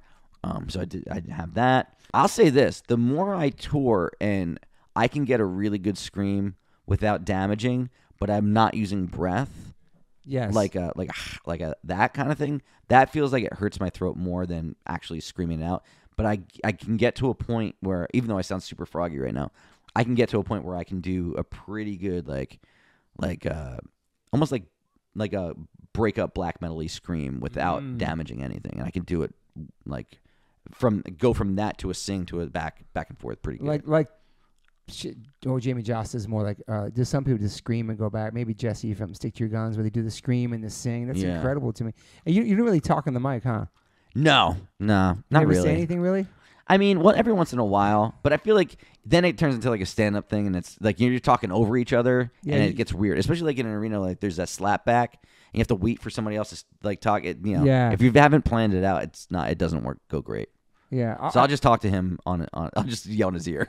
And you have in-ear monitors? Yeah. Well, this is the first. I tried. This is the first tour I've actually done in-ears, and I fucking love it now. Okay. I always hated it. Okay. Always hated it. I was always hard on the wedge. to move around, yeah. lose that. You still feel the power on stage? Obviously, you do. I do now. Yeah. But when I tried it the first time, technology has definitely changed. Now I love it. Then I hated it. It didn't feel real. It felt like you were playing in like one of those like Line 6 pods. And it's like uncomfortable too. It's like just kind of, but now, Yes. used to it. But now, like, I got these molds, and they're the Jerry something audio, but they go in so far Okay. that you're totally removed. And now we also have audience mics that we pump in, so we Okay. can control the volume of it, which is actually really helpful. Yeah, So that's you know that amazing. you're playing in front of people. That was one of the things I hated, was that it cut you off from the crowd completely. So Yeah. like, I need that like that room sound. Yeah. Now you can do that, but you can kind of dial it back so it's not overwhelming, and you can definitely hear better. So what is the next show? Next show is Vegas. Oh, that's right. So on Friday, we go over there. I do Saturday and Sunday, and then I'm gonna go home for a couple of days, and then I'm gonna come back and do the next round. It's another one show in Vegas, and then I go home, practice with Dunes, then come back out to California, and our release shows. 11th, I think we're doing an in-store at Fingerprints. Oh, okay. Records. I'm going to come to that. Oh, November you should. 11th? Okay. And then the 12th, we're in Garden Grove. 14th, we're at the Troubadour. And then there's a couple more dates. And that's the rest of the year, yeah. And then I got a Mexican festival in Mexico City. We're doing MyChem and Dunes. And then I come back to the East Coast and do more Dune shows. And then I'm done for the year. Wow, man. So double duty. Yeah. Damn. Yeah. So busy, So man. many I love it, songs in the though. set. We went from, like, just kind of being standstill and, like... That's the thing. Yeah, I've never in my life gone from like, oh, project to project to project. It's always been like everything at once and then nothing. Yeah. And that's just the way it is. Yeah, and I think music is so essential. And when, like, everything got shut, it was like music was, like, the lowest on the totem pole as far as, like, when's this going to happen? Is this ever going to happen again? But it's such a healing thing, It you really know? is. It's so powerful. Oh, It God. brings so many people together, and it's like, and it's not just us like performing, but also us loving to go to shows as well and sing along and seeing our favorite bands. Yeah. And it's like, There's nothing like it. I know, man. Nothing And I felt like there was something missing when all of a sudden that stops and like there's a piece of you like you're not there with your friends playing shows, and it's just like this part of your heart that's like gone for like 2 years. You know what I mean? No, And absolutely. are we ever going to get that back or fill that void? But obviously So it's back, scary. and it's just thriving, and everybody's on tour, and it's hard to get a tour bus, and everything's overbooked, Yeah, man. and there's Yeah. shows every fucking night. Yeah. Went to 5 shows last week. I saw Wu-Tang one night, Oh, wow. Quicksand one night, Verbal Assault one night, Ska, The Bronx. That's It awesome. was fucking crazy, man. It's just like, I feel like I was on tour. Yeah. You know, it's like, and now it's just, you've been going to shows too? You've been too busy. I've been trying. That's the thing, right? It's like on your one night off, do you want to go see a show? Like, Nah. it depends on the band. You know what I mean? Yeah. So, like, Riot Fest, I stayed the extra day. I saw Sunny Day Real Estate and the Misfits when I have to. That was amazing. Nice. And then other than that, though, like, on this tour, I haven't. There was one opportunity I had missed to go do my rehearsal with Dunes, but I missed Rammstein, and I really fucking... I heard they really kill it, wanted to- man. oh. I'm not familiar with them. My friend would have said, yo, it's fucking I think it's one of those things crazy. where you don't have to be. Okay. It's about the show. It's you know? intense, right? Yeah, that's what I mean. Yeah, I've never seen them live, but I've seen video, and I can't. It looks amazing. I would like to see that for sure. I would too. Yeah, I'm like, and it's in a stadium, and there's fire and fucking and sick riffs. I mean, what else do you need? Are you listening to new music and checking out new Always, bands? always. Do Yeah. you check out new hardcore bands or just Try, yeah, Yeah. yeah. I think I like Spy a lot from here. Gulch, of course, is amazing. I can't believe they're finishing, but This band Gel from New Jersey. Gel's amazing. I just saw them love with Verbal Gel. Assault like 2 weeks ago. I was like, holy shit. So good. And there's so Scowl many too is great. Scowl's incredible too. Yeah. I had them on here. I like I feel like there's a lot of new bands that are coming out that are like just fucking blowing my mind. Like, I think Raw Brigade's great. Raw Brigade, yeah. There's so much amazing music. Fucking Chat Pile. I mean, I just saw Drug Church fantastic. for the first time. I know they're Drug not Church is new. great. And no, but still great fucking bands. Yeah. And I feel like, I mean, we're older, so like these guys are like younger than us. You know what I mean? Yeah, this Yeah. band End It from Baltimore is pretty sick. I just heard. There's a label called Flat Spot Records. They're sounding like all these bands. It's like Nice. such a I feel new like generation of hardcore bands and punk there's bands. some great labels, man. Triple B is doing Yep. great stuff. You know, Mind Force is a great fucking record coming out. Everything too on Closed Casket Activities is like, I think is fantastic. Yeah. You like Turnstile? You check I them do. out? Oh God, yeah. We just played with them. You they did? a couple of dates with us on this tour. Oh yeah, they play with you Fantastic. guys in North Carolina. I think my friend went to that show. Thank Yeah, you. absolutely. Yeah, Yeah. they're incredible too. They're killing it, Oh, man. fantastic, man. Yeah. And it's exciting. Really like nice seeing, guys too. Like, yeah, seeing like Blink coming back. It's just like Yeah. It's an exciting time. I feel like It for is. music. I totally agree. It's You know, good energy. I don't know how much of it's being represented like in like the, I don't know. Is radio still a thing? No, right? Like people are just nah. streaming whatever the fuck want to listen to, and I think that's awesome. Yeah. And it's like the Wild West. Nobody's you know? counting on a hit single or just Nah, you put man, records and that's out the thing, right? Like No you're pre- taking risks because like you don't fucking. It doesn't have like no one's telling you can't, Yeah. and that's great. Yeah. Do you have any daily rituals? Um, You a coffee guy? I haven't had coffee in 6 months for my stomach, Wow. and Yeah. it's actually been awesome. Dude. I had incredible headaches, but Yeah, you're like dehydrated and you get like, headaches. Yeah. yeah, Dude, I haven't had coffee in almost 4 months. okay, And I quit gluten too because I was Oh, having, wow. I've had stomach issues my whole life with being bloated, gassy, shitting Yeah. myself, I keep it 100. Like all these problems. And I cut out coffee uh-huh. and fucking gluten, man. It just really Wow. helped me, man. You know what else is a fucked up thing, and I hated cutting it out was onions. Really? Onions, like the way that you digest. I think like, if you, You have cut them out stomach problems, recently? cut them out recently, and it's been helpful. Are you still on this journey with like your issues and like lactose, all that cutting things out and trying to fix your Yeah, stomach? just trying to fix different things. Because that was the thing. Like I always knew I was lactose intolerant. But then like you still like have bad days, and you're like, what the fuck? What did I eat that like fucked me up? You know what I mean? Yeah. So like, you're still trying to like cut things out, cut put things out. in. Yeah, exactly. But you And- take pills for your stomach or for that? Yeah. And most I know a lot of it though is anxiety based.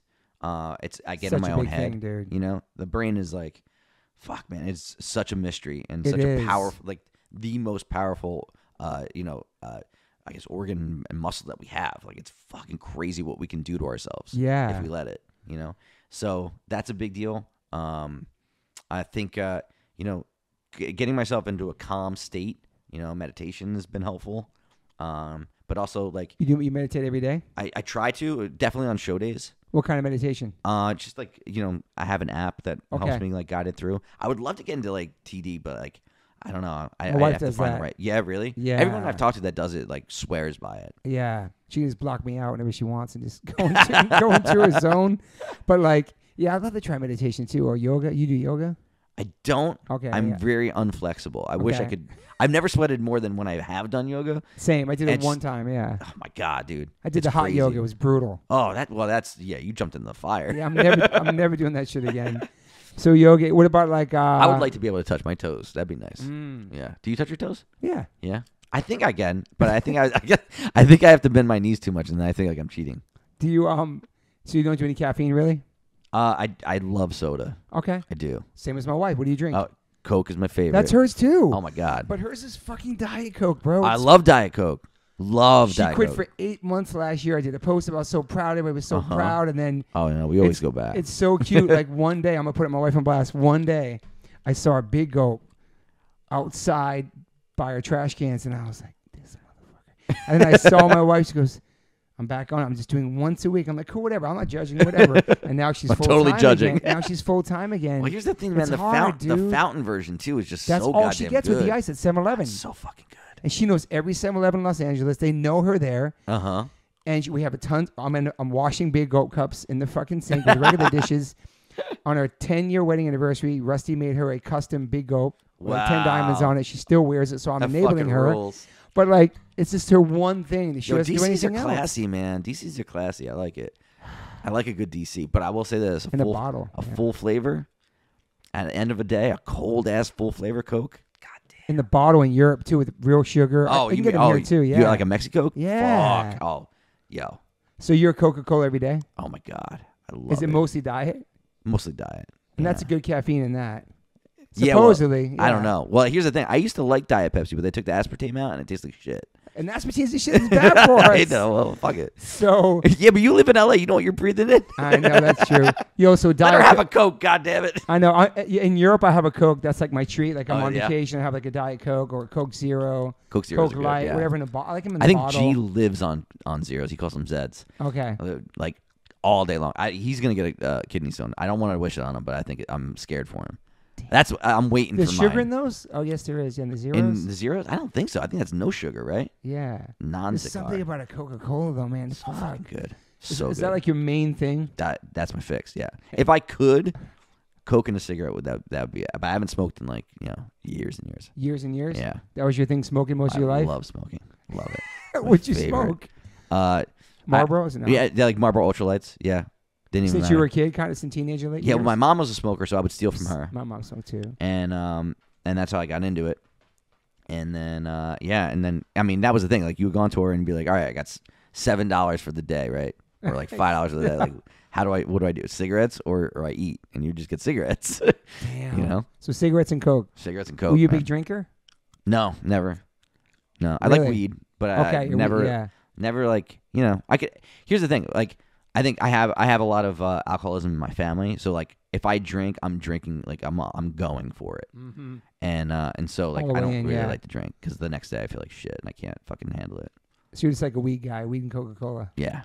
That's cool. You're chill. Keeps you chill, right? Yeah. Well, that's the thing too. I feel like now that everything's so regulated, like. I don't even have to I don't even do like analog anymore. Like you just do like a fucking like an edible or something like that, and use it in a certain way to like kind of like calm your nerves and just keep you legit. What about microdosing? People doing that a lot too now. Yeah, You've I done enjoy that? that. Yeah, And that really helps. It does, man. Because like the stuff that you would like obsess over or rethink or overthink at the end of the day, like oh my god, it said this or I did this. What should I do? Blah, blah, blah. And like it keeps you up and like you're like eating away at yourself. Like it just kind of levels you out. You know. For the day. Yeah. I think that's the way to be. And that's more natural than taking some pharmaceutical thing. I'd rather do that. Yeah, I'd rather do that if I could. And how much weed do you smoke usually?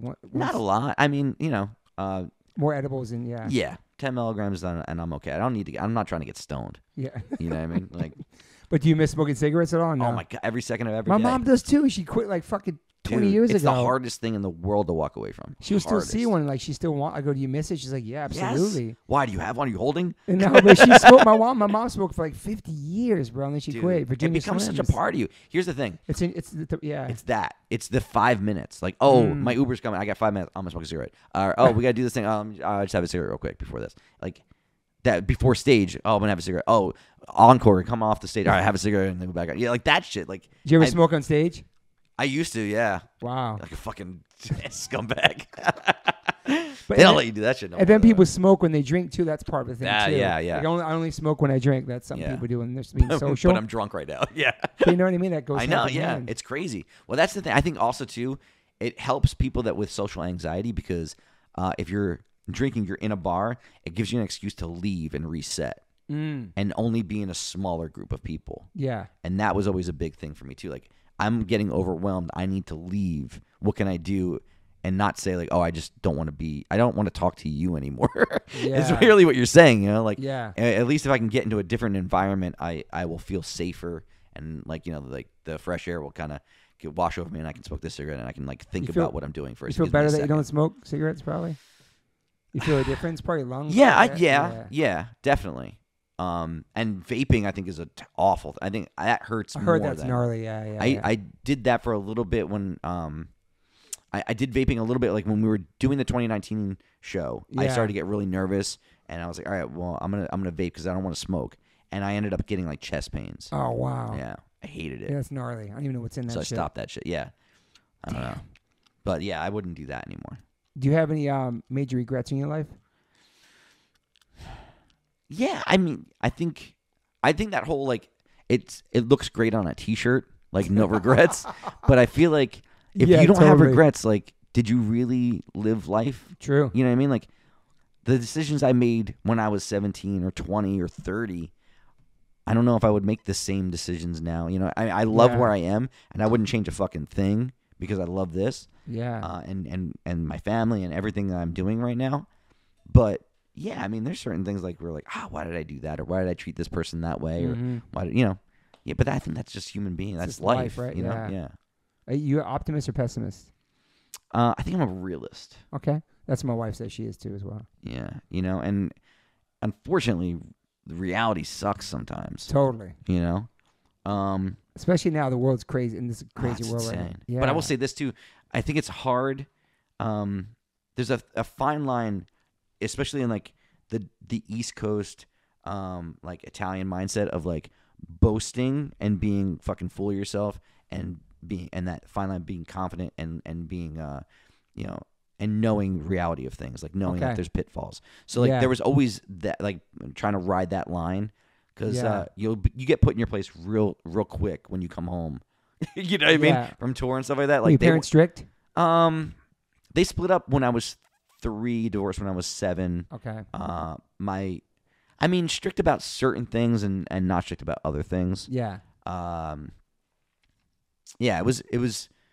I don't think. I wouldn't say it was like a real strict household. Yeah. But there's certain things that everybody has to deal with that are just unique to my upbringing. Yeah, I'm sure they're super proud of you. Yeah. I think my dad too. Like, he had a hard time with me leaving school and doing all that shit because he knew the hardships of this. Yeah, and I of think course. that's the thing, right? Like when you're in this, you want to see your kid have a wonderful life, and you don't want to see them like suffer and go through shit. His 2 things for me were like, listen, I want you to stay in school and do that stuff, but like whatever you do, just don't go in the army and don't go to jail. Like whatever you do, like those are the 2 things I never want you to do. I was like, all right, well, I'll try my best to stay out of both of those. Did you ever get arrested? Not officially. Okay. Yeah. You like kind of a wild kid too? I mean, I think we all were back then. Like you could do a lot of crazy shit when we were kids. Yeah, for and sure. get away with it.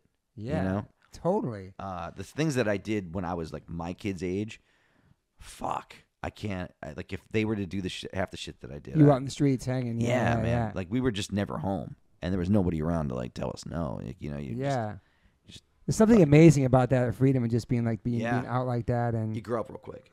Or having to be back home when the street lights come on or something like that. I guess they're called latchkey kids, always in the street, and just like freedom of being out there just to find yourself and just Absolutely. and fuck up. And fuck up, get exactly. in trouble. Make mistakes, figure out your way to get out of trouble. How do I get out of this situation and my mom not find out? Like that was a big thing, But I think as fucked up and shitty as that sounds, like it helps you in life to like problem solve. Yeah. Like things are going to go wrong. I'm not going to have somebody around me to like fucking fix this. How do I fix it?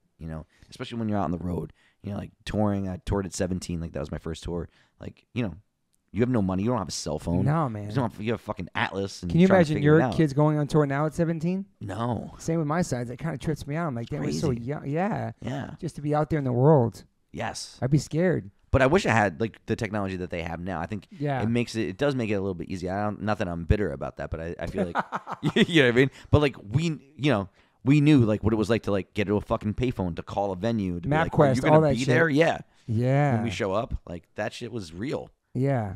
What if your kids want to be in bands? I mean, I feel like a real asshole to say no, right? Totally. You know what I mean? Same with tattoos. Like, yeah, I know. Here's the thing. I just want them to make the right decision with you. Like, don't get a Smash Mouth tattoo right now. Maybe. Yeah. I don't know how you're gonna feel about that later. Like, like certain stuff, and also like, this is the artist that you should go to for that. I know this guy. Same. And you know what I mean? That kind of shit.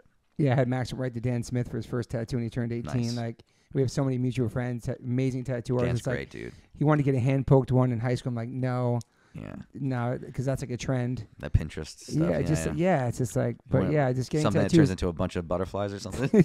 Yeah, I know. Like I can't say anything about him getting tattooed. My son was raised he never had meat, but he's 19. He can eat whatever the hell he wants. He's never tried anything like me. It's his choice. He's going into the world. We do the best we can. That's the thing. You got to fill them with knowledge, and then they may have to make their own decisions based on that. And lead by example. And I never pressured him to even like be straight edge or be a vegetarian or whatever. Like he just saw how we were as parents, and all his uncles and the people around him and stuff. I think that's the best way to learn and to raise them. I think at least That's the same thing we're trying to do. Are you a strict parent? No, I don't think so. I mean, there's certain things that I feel like, like you need to take showers and you need to do your homework. Clean your room. Yeah. I mean, the room thing is like, it's hard. It's hard. It's really hard. Yeah. Dude. I have a lot of shit and they have way more shit than I have. And like, I feel like maybe my hoarding is dripped into them a little bit. But here's the thing. I'm big on like, I anchor memories and artistic things to objects.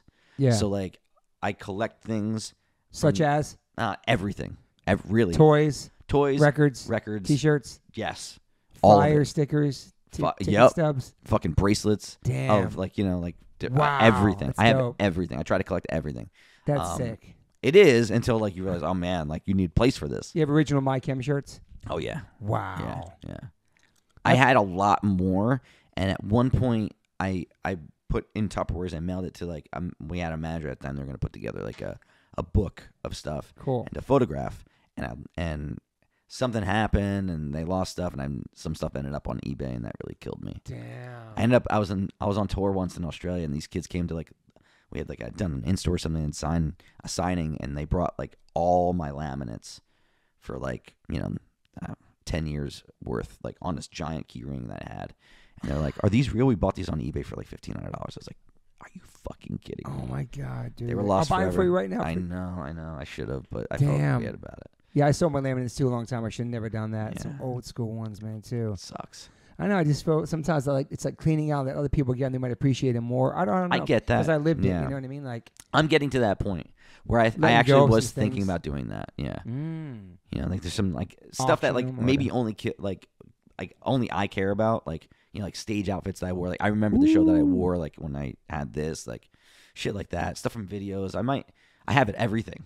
Like, I have one of the original umbrellas from the Helena video. Like I have all of it, dude. Yeah. Holy shit! And stuff for your kids too. Like when you're gone, they have all this stuff of yours. Yeah, I hope so. I hope it's not like a You pay for burden. the college fund Yeah. with the t-shirts you have. Maybe, or like, You or they never find know. me like dead under a pile of it. They're like, "Oh no, how are we gonna get him out of It's there?" cool to save those memories, especially for the kids and just people that are fans too. Like I people are think gonna so. hear this and go, "Oh my god, how much is that umbrella?" Yeah, where does he live? I can just break it. So you have like a whole thing all full of all your shit. Yeah, but it's like I will say this though, I'm not like the kind of guy that has like a shrine to myself anyway. No, I know. It's like in a box, Memories, in a closet. dude. Yeah, like damn. You ever? All right, you've toured for how many years now, right? Like, Long time. Like, what do you do with all the stuff that like people give you, like portraits of yourself and all this stuff? Like, I have it saved. I have Yeah? that stuff too. Some stuff I have framed. Some I have it put in the closet. I have photo Yeah. albums. I put shit in photo albums. That's great. I have those organized and labeled in my closet. so like that's the thing. Like, you acquire all this Yeah. stuff, And you don't want to throw it away because Yeah, but also you're not gonna like hang it up because Nah. like into your house, like, oh, this is 85 portraits of me. Like, your kid would grow up to be a fucking serial killer. No, That'd be no. awful. You got to save them, yeah, for sure. Yeah. I'm sure you guys get so many gifts, dude. So much stuff. It's so nice. I know. And it's hard though. You can't save everything, I know. but you try. Yeah. Because one day there's gonna be that Toby Morse museum. And where are they gonna put in it? But it's beautiful, that impact and that just the power of music we talked about earlier. Just like, yeah, people just want to make gifts and draw pictures. You get tattoos of you. Just Yeah, all that it's stuff. incredible. It really is. I mean, it's flattering to be that important, or to be the muse for somebody else's creative endeavor. Like, that's insane. I know, man. You know. So But being a fan of like music and stuff, I never was that. Like, I never got into that. yeah, you got a couple band tats though, Misfits, Black I do, Flag. yeah. But like, I never like was like, oh, I need to wait out and meet these people or like, Nah. give them something of Nah. mine. Like, I never did that.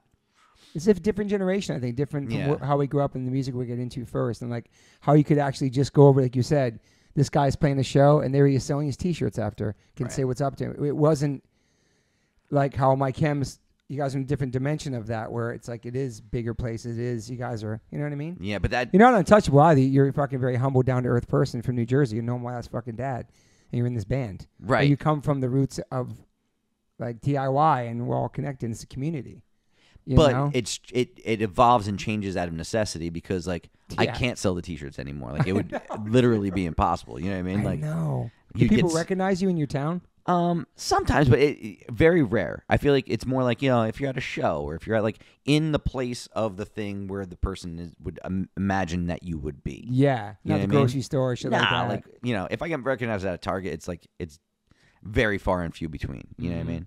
That's kind of cool though too. Oh yeah, it's awesome. My kids, they got to the point though where like they get annoyed by the picture taking thing. It's like, really, come on, can we please just keep going? Because you're just dad, Yeah, your dad. You're not like, they're not impressed by that shit. and probably when they see you play even at the forum, like, oh, that's my dad. That's what he does. Exactly. When they get old, they're gonna really realize the impact and all that stuff. But now, Now, it's just silly. Like my son's like, "Hey, do you think you can dedicate a song to me?" I'm like, "Yeah, we could do that." He's like, "All right, but could you do it to like my code name?" I'm like, "What's your code name?" Anus Jones. I'm like, no, I'm not gonna dedicate a song to Anus Jones tonight, Dad. Like, What? Wow. They find it so hilarious. Like, they want to do shit like that. You know what I mean? Yeah, that's fucking sweet, man. It's so cool.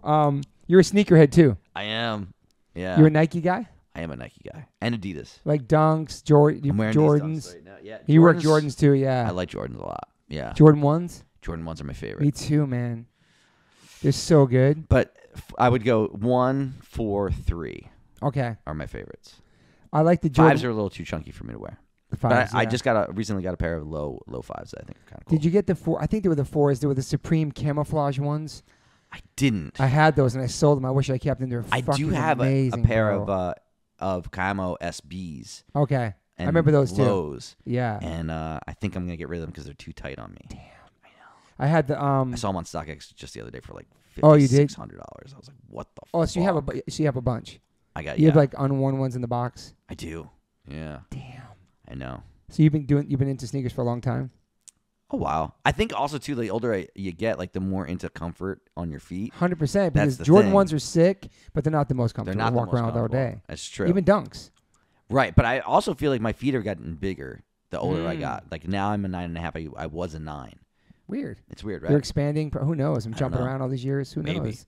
But the Jordan 1s I love because the original Jordan 1s, canvas, they're vegan by default. Ah. So the Jordan 1s you see now, the black and reds, the blue and blacks, the gray and blacks, the white, red, and blacks, it's all synthetic, everything on them. that fucking rules. I did not know that. That's why you see youth. I thought the AKOs were the only That's only the, so, canvas. sorry, that's oh, the ones. yeah. I'm All sorry. right, yeah. Said the wrong word. That's why I see youth of today wearing back in the Yeah. day, because when those came out, everybody that was vegan was wearing like Chuck Taylors or Vans, like freezing to death in New York. Yeah. But Those also, isn't it something in the glue of some of those old Vans? was like horse stuff. Yeah. But not as of now. No, but I know you talk that, and that was like a big. Not just it was true, but then it became like this thing forever. Like it didn't change, but it's Right. changed since then. But those Jordans became like winter boots for everybody who were vegan, straight edge in New York, Oh, yeah. because they were dope, but also they were like canvas. And then the Bones Brigade wore 'em. I was like, holy shit. Yeah. They weren't wearing Vans at that moment. That's what really got me stoked on the Jordan 1. Then I finally saw the Jordan documentary, which I knew nothing about basketball, which I know you do. And I had John Sally on my podcast last week. Oh, really? No Yeah, shit. and That's he crazy. was sitting there and his legs were all the way over there. I love you, John Sally, my vegan Illuminati friend. And he broke down like getting the Jordans and seeing them for the first time, and Oh, man. Jordan taking them off, and him was like, "Can I get those?" And Jordan's like, "Why do you want my shoes?" And he took them. Jordan signed him, and he still has them. Get the fuck out of here. No, man. People offered him like 50 G's for him. Oh, yeah. And that's a low ball, probably. He was size 15, I think. Oh, Jesus. And he's a sneakerhead too. Yeah. But we broke down the Jordan here and all that. It was phenomenal because I knew nothing about basketball until I saw that doc. I'd already known Sally. I was like, holy shit, John Sally's a badass, like trying to fight Jordan. So that was cool. Just the history of that Jordan 1. Yeah. Oh, that's the thing, man. That when that shoe came out, it changed everything. Yeah. I mean, not only were they just beautiful shoes, but like Still are. Still are. Like it just changed everything. Like it formed this culture around it. Yeah. You wanted it so bad. Yeah, I remember like People risked their lives for those shoes. Oh my back then. god. Yeah. Dude. But that was the thing. Like, yeah, you wanted to go to McDonald's to get the Jordan burger. You wanted the shoes. You wanted to drink Gatorade. You just wanted to be Mike. You wanted to be like You Mike. were like that yeah. too, right? Oh my god, I had the VH. I watched Come Fly With Me like fucking 800 times. Like it was just that was huge. And then also too, I mean, like I was always a Knicks fan. I only like teams that lose. But then that Underdogs. Yeah, dude. And then the dunk happened, and it was like, oh my god, Remember the pigeon dunk? dude. People got stabbed. Like I saw the documentary about it. That was crazy in New York, man. When that dunk came out. Yeah. Well, it's hard to because you have this love for this player that every year beats your team, but he was such a god. I know. Man. I mean, it's Superhero, man. It's incredible, man. Seriously. But it's crazy to see him like in that doc, like because of John Sally and his crew, the Detroit Pistons. He had to pack on all that weight to get stronger to defend himself physically because like people just wanted to take him down, bro. It was like that documentary is amazing. I've watched that documentary like I had my quite a son few watch times because already. my son's not familiar with basketball, but it's just like anyway, we love sneakers. That's cool. You always love sneakers. Yeah. So Nike only. I just got my first pair of New Balance because oh nice. my friend Rappaport inspired me to get them. He said they're the best, most comfortable shoes. That's all he wears. I got them. I look like Larry David. They're all gray. They're so comfortable. I don't know what I'm going to wear them with. They're just gray. And I just Listen. wanted a pair of like dad Okay. sneakers at 52. Those are good, but if you want the most comfortable shoes you ever had, Hoka. That's what I'm hearing, man. They're the running Dude, shoes. Oh my god. And Here's you- the thing. Your foot does one of these, so Yeah. it curves and you're in this constant like half circle. It is the most comfortable shoe I've ever put on my entire life. Okay, I'm gonna get them because everybody tells me about them. I found a running store and I got like 2 for the price of 1. Ooh. They're unreal. Now, do they size your foot there and check out? The people there did. Okay. It was crazy, and like they like pulled out every model that they had. I think I got the Cliftons and something else, but And they're sick to run and they're amazing. oh my god, Okay. unreal. What do you It's wear on crazy. stage? You wear Jordans on stage? Jordans on stage. It's hard to jump around those though. Yeah, it's not that bad. Yeah. I used to do it in cons. I used to do it in docks. Damn. Yeah. Brutal. Brutal. Converse, I can't anymore. too. I can't. Yeah. It's crazy how the Ramones only rocked Converse like all those years. It's just like I know. it's so bad. I They're cool as fuck though. They're cool. Yeah, I mean that's the thing. Like that silhouette, like you don't want to fuck with. But I feel like the '77 version of that, like the Heritage version that they put out, does have a little bit more cushion in there. The pro cats. It's crazy that the basketball players were rocking Converse and all that I stuff know. too, and jumping. Yeah. So it definitely wasn't the shoe. Yeah, I guess not. Do you know what I mean? Yeah, but I will say, basketball got like everybody got better when the shoes came out. You know what I mean? No, it's Like, true. yeah. But the Jordan, I still fuck with the Jordan. Oh, my Hopefully, God. I know Billy dropped some Jordans that were sick. The 11s are nice. Yeah, there's a lot of straps on those things. Yeah, but the Jordan she dropped last year, the Jordan ones, they were all fluorescent. Oh, yeah. Fluorescent green. Yes, Those were sick. those were sick. Yes, Yeah, the new ones, the Air Force Ones, they sent me some of It's- those. A lot yeah. of straps, but they're crazy, yeah. They're I like a that lot they're of straps. vegan. It makes me happy. The I Air like Force that. That's Ones and then also Liquid Death. I mean, I appreciate your love for Liquid Death. Oh I my started God. sending it to you. I heard you Yes. loved it. And then like you keep our whole family hydrated, man. I really appreciate that shit. Seriously, And we and got- they have the we- best fucking merch for real. the merch is sick too. It's sick. And we got some to you on the tour too, right? Oh yeah, yes, thank you. Yeah, but I appreciate your support with that too, Oh man. fuck yeah, dude. And then social media, like how much are you on social media? Do you check your DMs? I only talk to people that like I follow or that I fuck Okay, with, yeah, you know yeah. what I mean? I feel like I'm sure you get fucking crazy messages. You Well, like do. a lot of people trying to talk to you. I think there. though that's why I don't do Twitter as much because it turned into like this like everything's a fight. Like everyone has an opinion that they really want to fight about. And you never win an argument on the internet. Ever. No, ever. And so it's just kind of shouting into the void, and I don't like that kind of stuff. So like if we know each other, I want to have like it's a way that I can communicate, and I do want to post things, and also too like we doing what we do. Like social media is a necessity. It really Totally, is. man. You know, Promote like everything. It's so it's important. crazy, man. Like every any record label or anything like will ask like, oh, well, how many followers? Yeah. It becomes this like it's your credentials or your like It's your resume. It's yeah, it's everything. it is, and it's kind of crazy. I know. But it's not my favorite thing in the world. But I do like I like Instagram. I do. Yeah, me too. That's all I'm on. You know, I Twitter, feel like I have an more old control account. over it. You do Facebook, none of that shit. Yeah. I don't do Facebook. Yeah. So you definitely. And what about comments? Do you read comments, negative or positive? I mean, And would you let negative? I'm a one human affect you? being. Oh, I only listen to the negatives, of course. I mean, Do you actually read negative ones and stuff like that? It depends. I try not to. Or negative reviews, message boards. It's old school. I feel like I'd be lying if I said I didn't. Same. Yeah, Strikes a nerve. it man. does, man. And I think sucks. it doesn't change anything. About about who we are and how we live our lives, but everybody has an opinion. Obviously. Yeah. And you're human. So like it's that you shouldn't. You understand that it's all bullshit anyway. Totally. And it doesn't fucking matter. Bots and private accounts, all that shit. But you still do when if it's there, you're gonna click it. And when you dwell upon one negative comment out of 1,000 great ones, probably that'll be the one I remember. Damn. Yeah. Isn't that weird? it is But weird. But also just because human we nature. do take things personally. Because if this is your passion, this is your heart, you wear your heart in your sleeve. This is everything you put into the world, your blood, sweat, and tears, your sacrifices, and everything you're posting about is the shit you love, and it's who you are, and you believe in. Of course, you're gonna take. Yeah. It's gonna hurt a little bit. Well, you have to be sensitive in order to do what we do. Yes. And you have to have a thick and thin skin at the same time. Yeah. In order to do this. And I think social media gives people a thicker skin. I think so. Well, I think I would hope so. the social media thing is like, that forms the callus. I think is like you have to take that with a grain of salt because it's the loudest, smallest group of people. You know what I mean? Yeah, good point. Like that's and really does it have like it doesn't affect your real life. real life. It really and, doesn't. Yeah, and like it's and online it's shit. hard to Separate. get to that realization, but once you do, like it's okay. Yeah.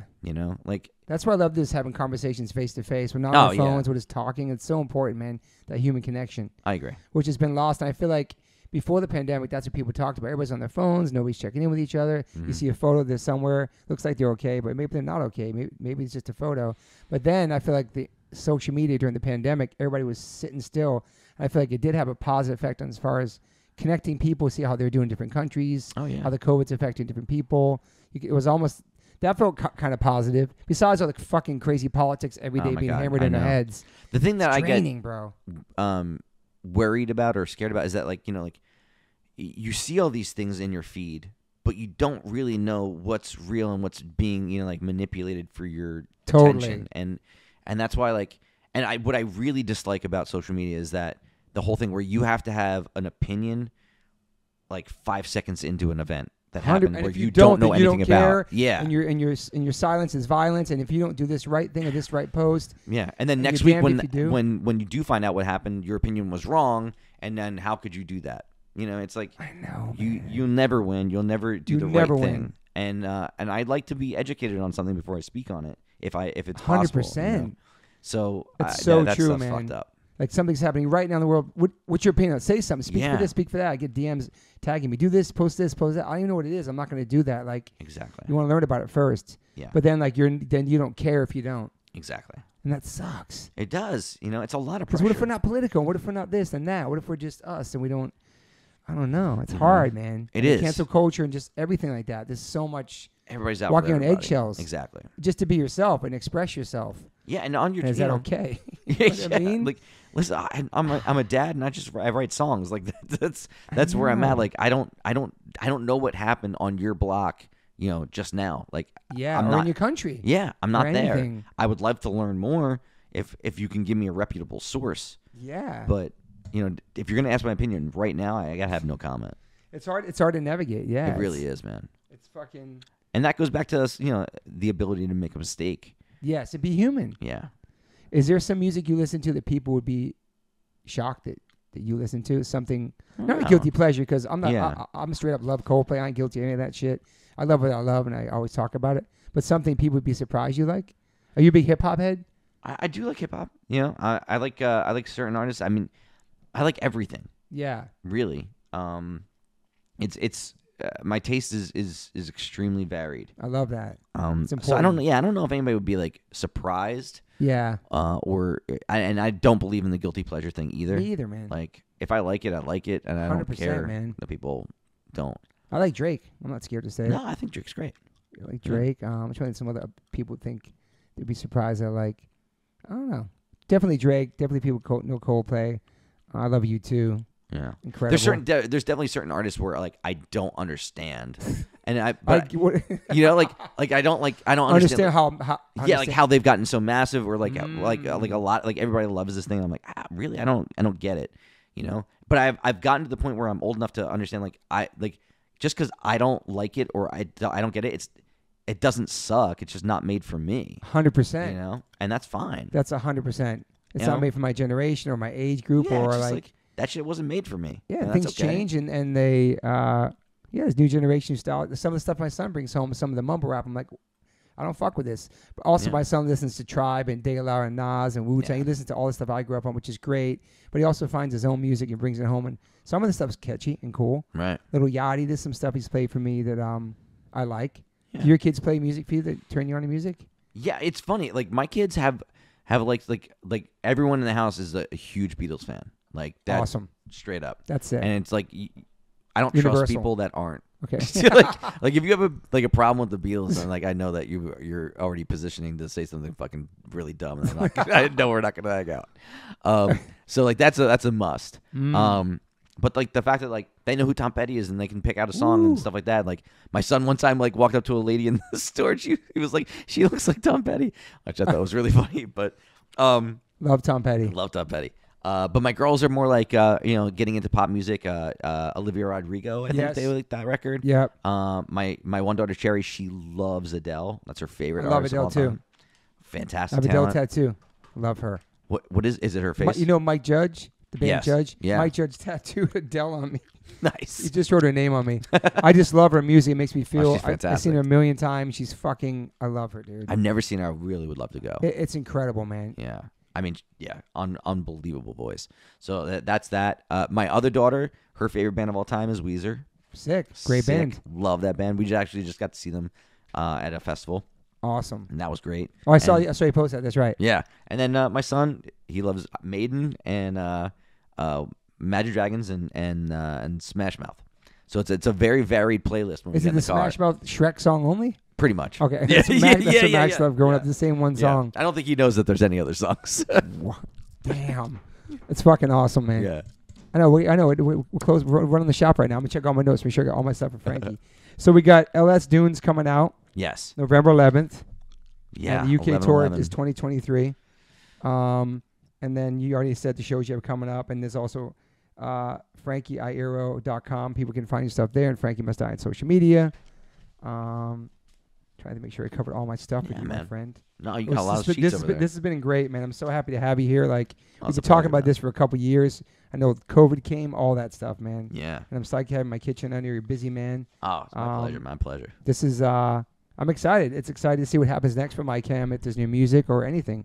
Or even just these tours, man. You know, that's the thing. I feel like if it were to end on this, I feel like we did it justice, and I feel like there was closure and a wonderful like goodbye to it. You know. Yeah. I think it'd be a shame if this was it, but I think it would be okay. Yeah. You know. And this episode is out right now, and it's your birthday, so happy birthday. Thank you so much. And I happy appreciate it. Halloween.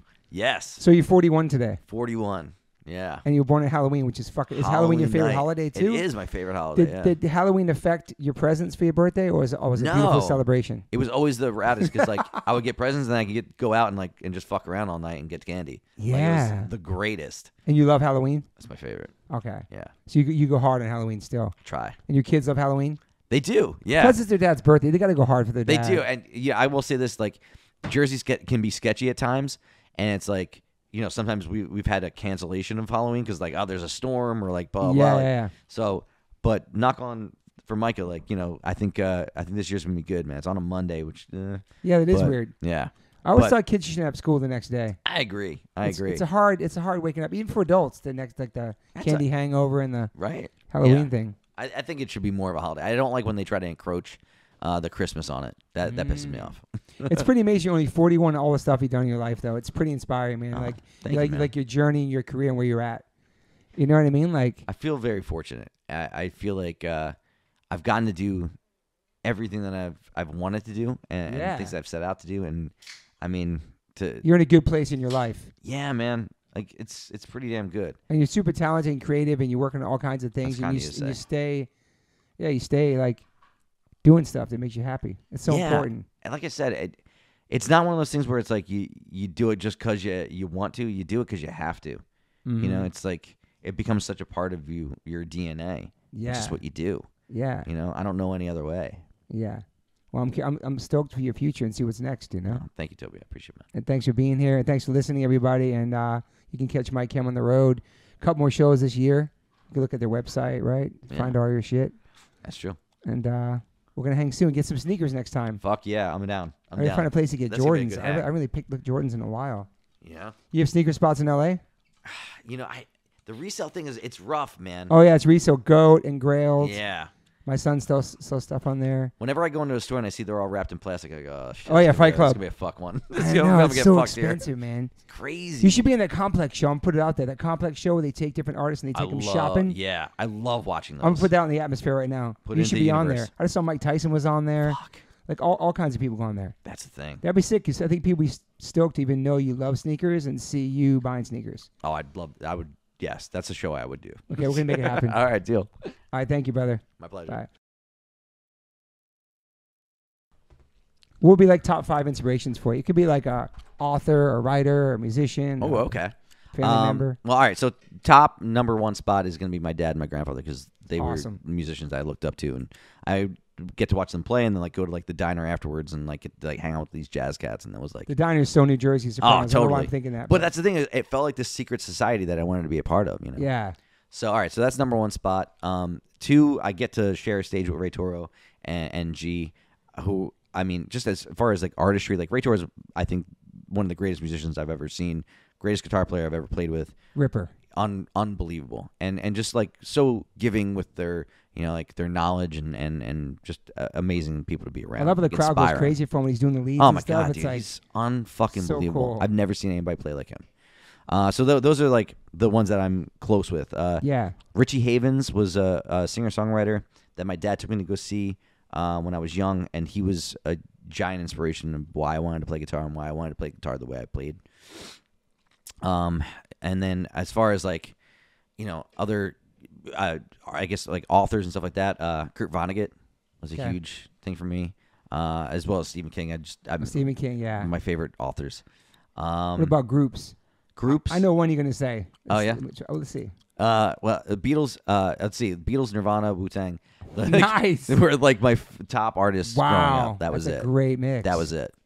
How about some Misfits in there? Misfits, absolutely. 'Cause they're Jersey too, anything man. Danzig, really. Okay. I mean, anything Danzig.